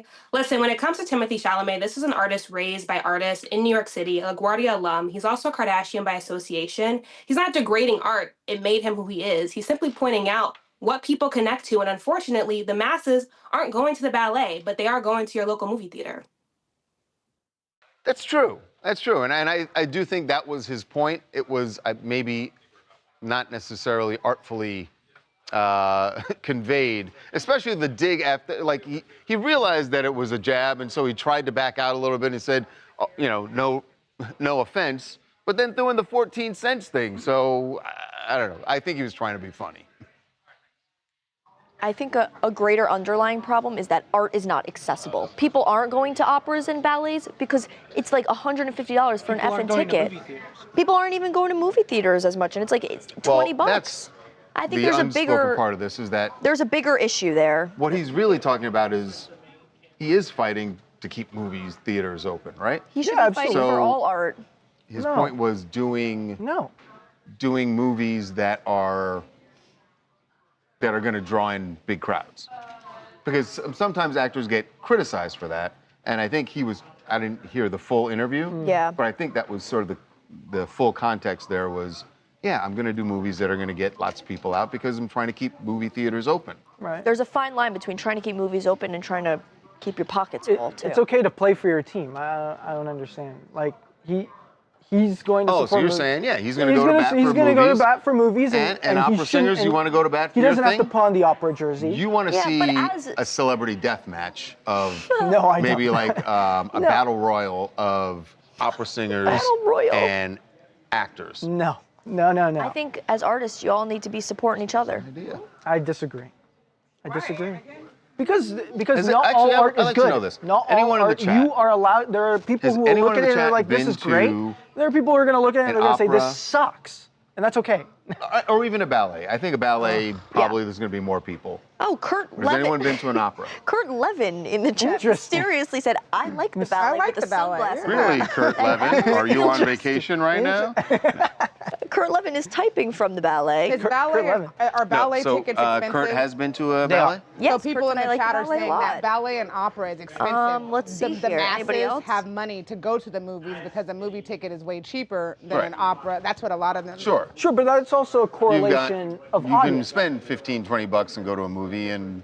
But I also think that's a correlation The of masses audience. have little money. Lori Lanny said, "I love the Royal Ballet. So good. I've seen in London." Well, yes, but I think it's a correlation of audience. What I mean is that because it's now become so niche, right? More people find that they respond more to movies than they do to operas. Then yeah, because there's Not less to cut you people off, going. but I'm going to cut you off because I just realized... It's 12 o'clock. Oh my God. We got to go. Yeah. All Derek's right here. You can go. What are we doing now? Seth MacFarlane. I'm so AI. hungry. Oh, I'm sorry. I'm sorry. Do I sit there? Yeah, you can do whatever you want. I don't know how to do this. Yeah. Yeah, I think it's better in the back pocket, like up.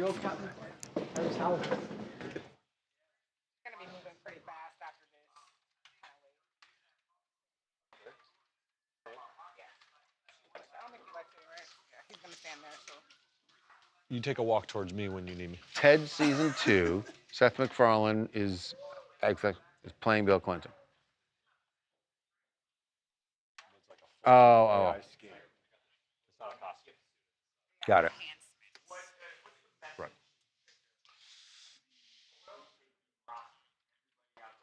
Right. Okay. And this is, by the way, has this aired already? Is this, because I thought season 2 just started. In other words, like, is this?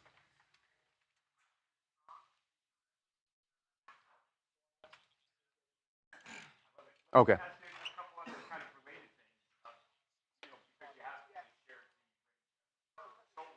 Got it. Okay. Okay. But the whole season, they dropped the whole season at once. Yeah.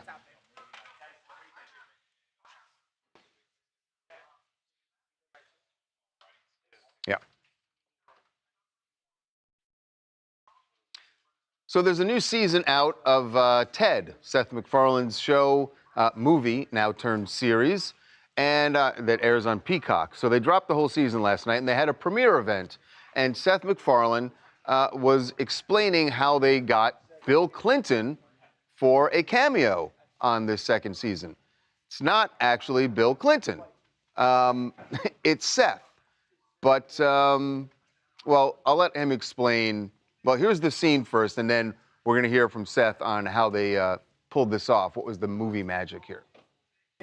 President's here. Now listen, throw some munchkins in a bag, give me a cup of coffee, and shake my hand and smile to the window so people know we're having a good time. Go.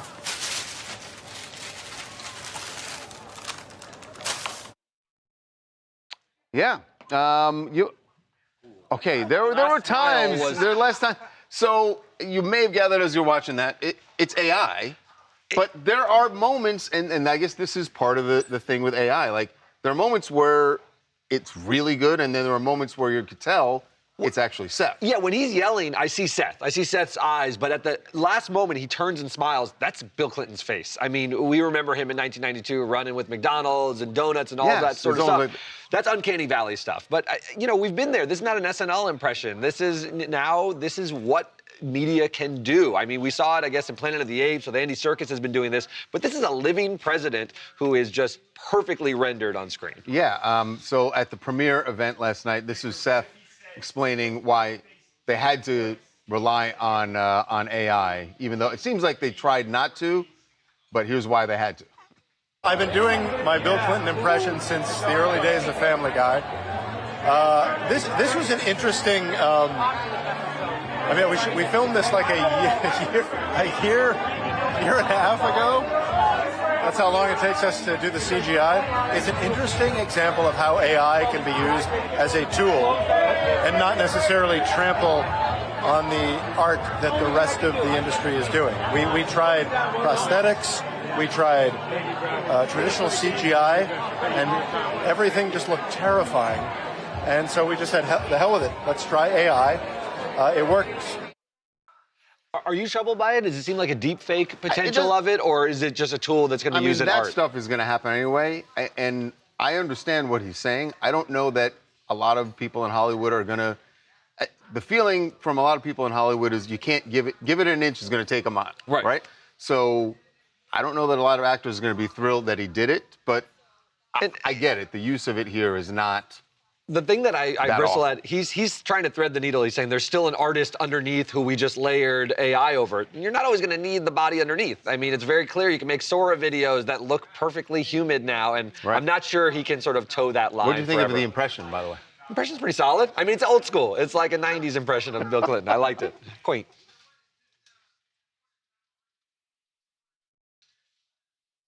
I thought it could have been better. The smile. The impression. The smile at the end is wild, though, when he turned. Yes, that because was Bill that's Clinton. clearly That's a photo. Clinton's face. They just lifted that off of a photo. It was easier to do when he's not talking. Correct. When he's talking, it morphs back and forth between. You could see Seth's eyes underneath there. There were a lot of like tells, but when he turned, it was just pure Clinton face. All right, what's we did E, F.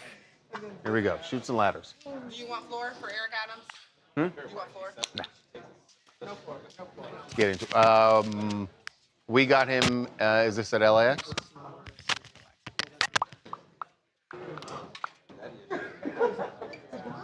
Mike Tiger. Okay.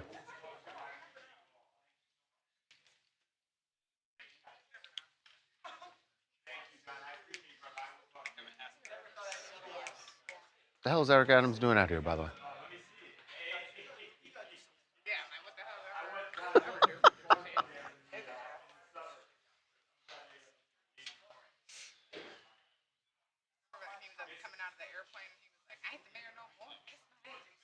He didn't say that. What? Oh, with the woman who wanted to get.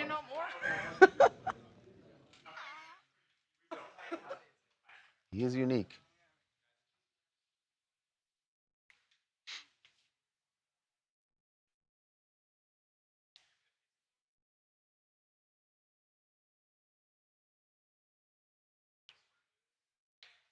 When he was mayor of New York City, Eric Adams had no problems making headlines. He made a lot of them. Not all good, but he made a lot of headlines. So now that he's not, he is still making headlines. So he's out here in LA. He won't say why he's here. He said it has something to do with a private sector job he now has. But we got him at LAX and asked him about the possibility of at some point there being a movie about the mayor. And I think that's actually probably there's a lot of material there, so there's a good chance of it. And yes, he has someone in mind that I think some people may question. Here's what he had to say. Well, you go Hollywood. You're here in La La Land, man. I mean, would you? No. Enough public life, just in business. I could see a movie though. I could see a movie. Who would star? Who would star as you? I'll tell Denzel to do it. Denzel. I know people are gonna like, that's ridiculous. Denzel would never play you. I could see it. I could actually see it. I think Denzel would do a great job. I don't know if anyone's going to greenlight it, but and Denzel claims he's done acting now, but I don't believe that for a second. Hi, I'm Tariq. I'm from Brooklyn, New York. And, Eric Adams said he wants Denzel Washington to play him in a biopic. And I think that's a bad idea because Denzel Washington plays serious roles. A movie about Eric Adams would be a comedy. So he should probably have one of the Wayans brothers play him. Have Shawn Wayans play it. Have Tyler Perry produce it. They do parodies anyway. It can be like a political satire, a mayor parody. I think that's my personal creative vision. I think he should seriously consider that. I like it. Scary mayor. I can totally see it. What else do you guys want to talk about? Hi, my name is Janessa. I'm from Atlanta, Georgia, and I'm going to talk about Britney Spears. I just have to say that I feel like the hate that she's getting for this situation is horribly misogynistic, because when Justin Timberlake got his DUI, it was more of a meme and more of a joke. But because Britney did it, it's this huge, oh, she needs to be back in her conservatorship thing. It's a mistake. And if your guys' biggest mistakes were on the screen, it would be the exact same. That is a fair take. It's a fair take. It's definitely a different tone. Britney's DUI from Justin's. That is absolutely fair to say. One more. Hi, I'm Chastity from Kentucky, and I'm going to talk about the TED story and the AI. I think that this is I think that we're going to see this more and more in the future with movies and cartoons and art. It's another form of art. It was just AI. But I don't know exactly how that's going to go in regards to playing people that are still alive and they're using their likeness without their consent. So that's the only thing that's concerning. But I do think that it's going to be more common than what we think. Yeah, it's not. Yeah, I was going to say it's coming, but it's not coming. It's here. And it's going to get better every time they use it, and the more they use it. So the future is now.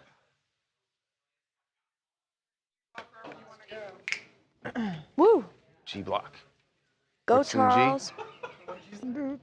I wasn't asking you. Oh. Talking to my people. Okay. Oprah and Gayle. Got it.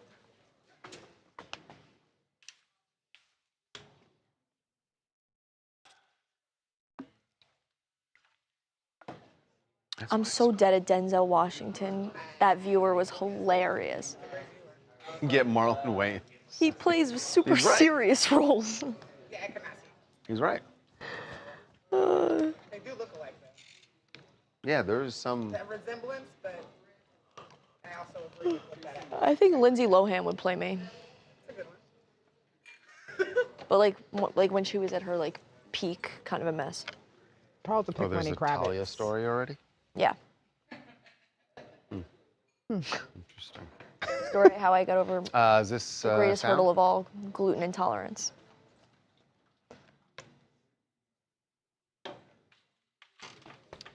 Well, everybody's favorite duo is in Paris. Oprah and Gayle, there for Paris Fashion Week, because it's, as we like to say, it's always Paris Fashion Week. But there was an interesting thing that happened on the way to the show. Oprah, of course, has slimmed down a lot, taking GLPs, which she's talked about. Gayle, well, she had a little struggle in Paris.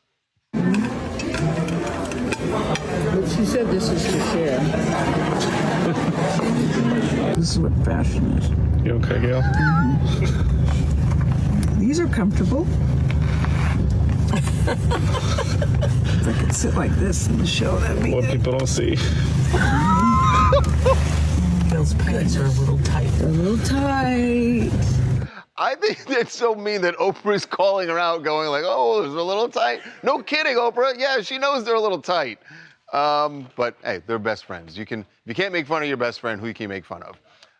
That is going to do it for us. Have a great weekend. That is so funny. It's messed up. It's messed up, Oprah. Were they in Paris, Somebody Italy? said Aubrey Plaza would play me. Too much pasta.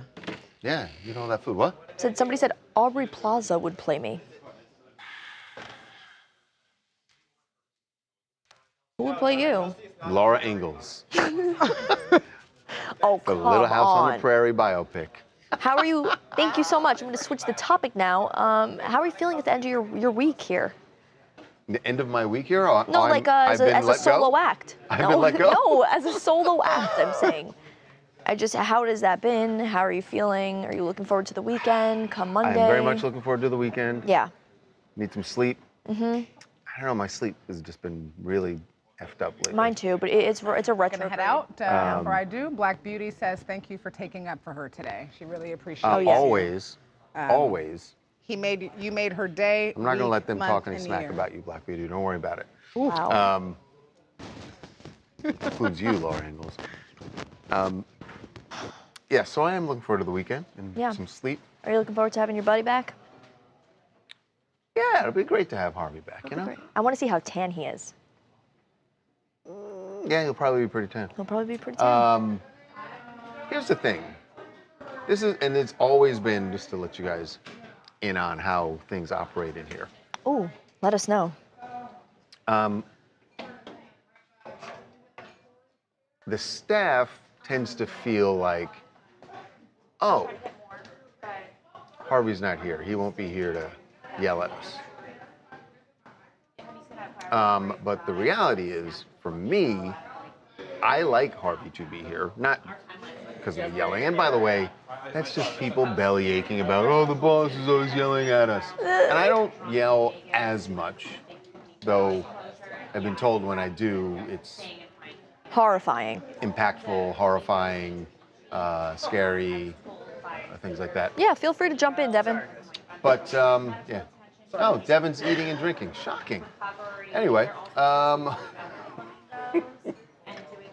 but you guys know, like, doing TMZ Live without him is, on the one hand, good in that I don't have him stepping all over me all the time and I can actually make my point in order to have him cutting me off.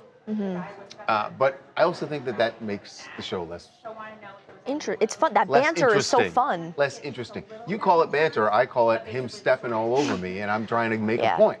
Yeah. And he would say the same thing about me. So, and also, you have to talk more. And the reality is, I don't love talking that much. Cannot relate. I do not love talking that. Harvey loves talking. Yeah. Like, he doesn't have the same feeling when he does the show by himself. He loves doing the show by himself. No, he was really upset when you were gone. No, he was upset I wasn't here just to deal with stuff around in the office. But doing the show, he would love to do it by himself because he loves talking.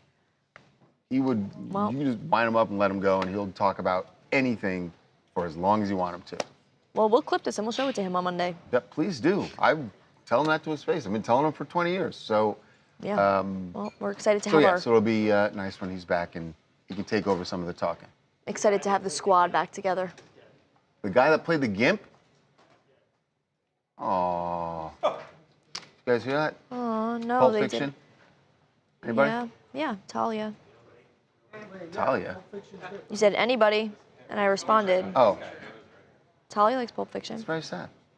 That is really sad. What was his name? We should actually say his name. Stephen Hibbert. Hibbert? This is our exclusive. Damn. Well. Stephen Hibbert. It's a great way to end off on a Friday. What? Well, we'll have the whole... Wait, is it not up? Well, what the hell? Spoiler.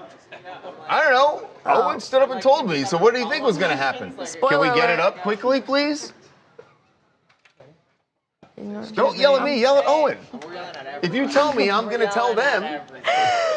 But we don't even have it up yet. Well, Charles, it's been a great You week. just got some news before it was actually on the site. Yeah. Well, it's been a great week hanging out with you. Thanks, Laura. Like this. All right. Cut my mic. Slate down. We're done. Aren't you sorry that you started the Chuck thing? I'm sorry. Yeah. And actually blame Devin, too. Yeah, thanks, Devin. Shout out to Devin.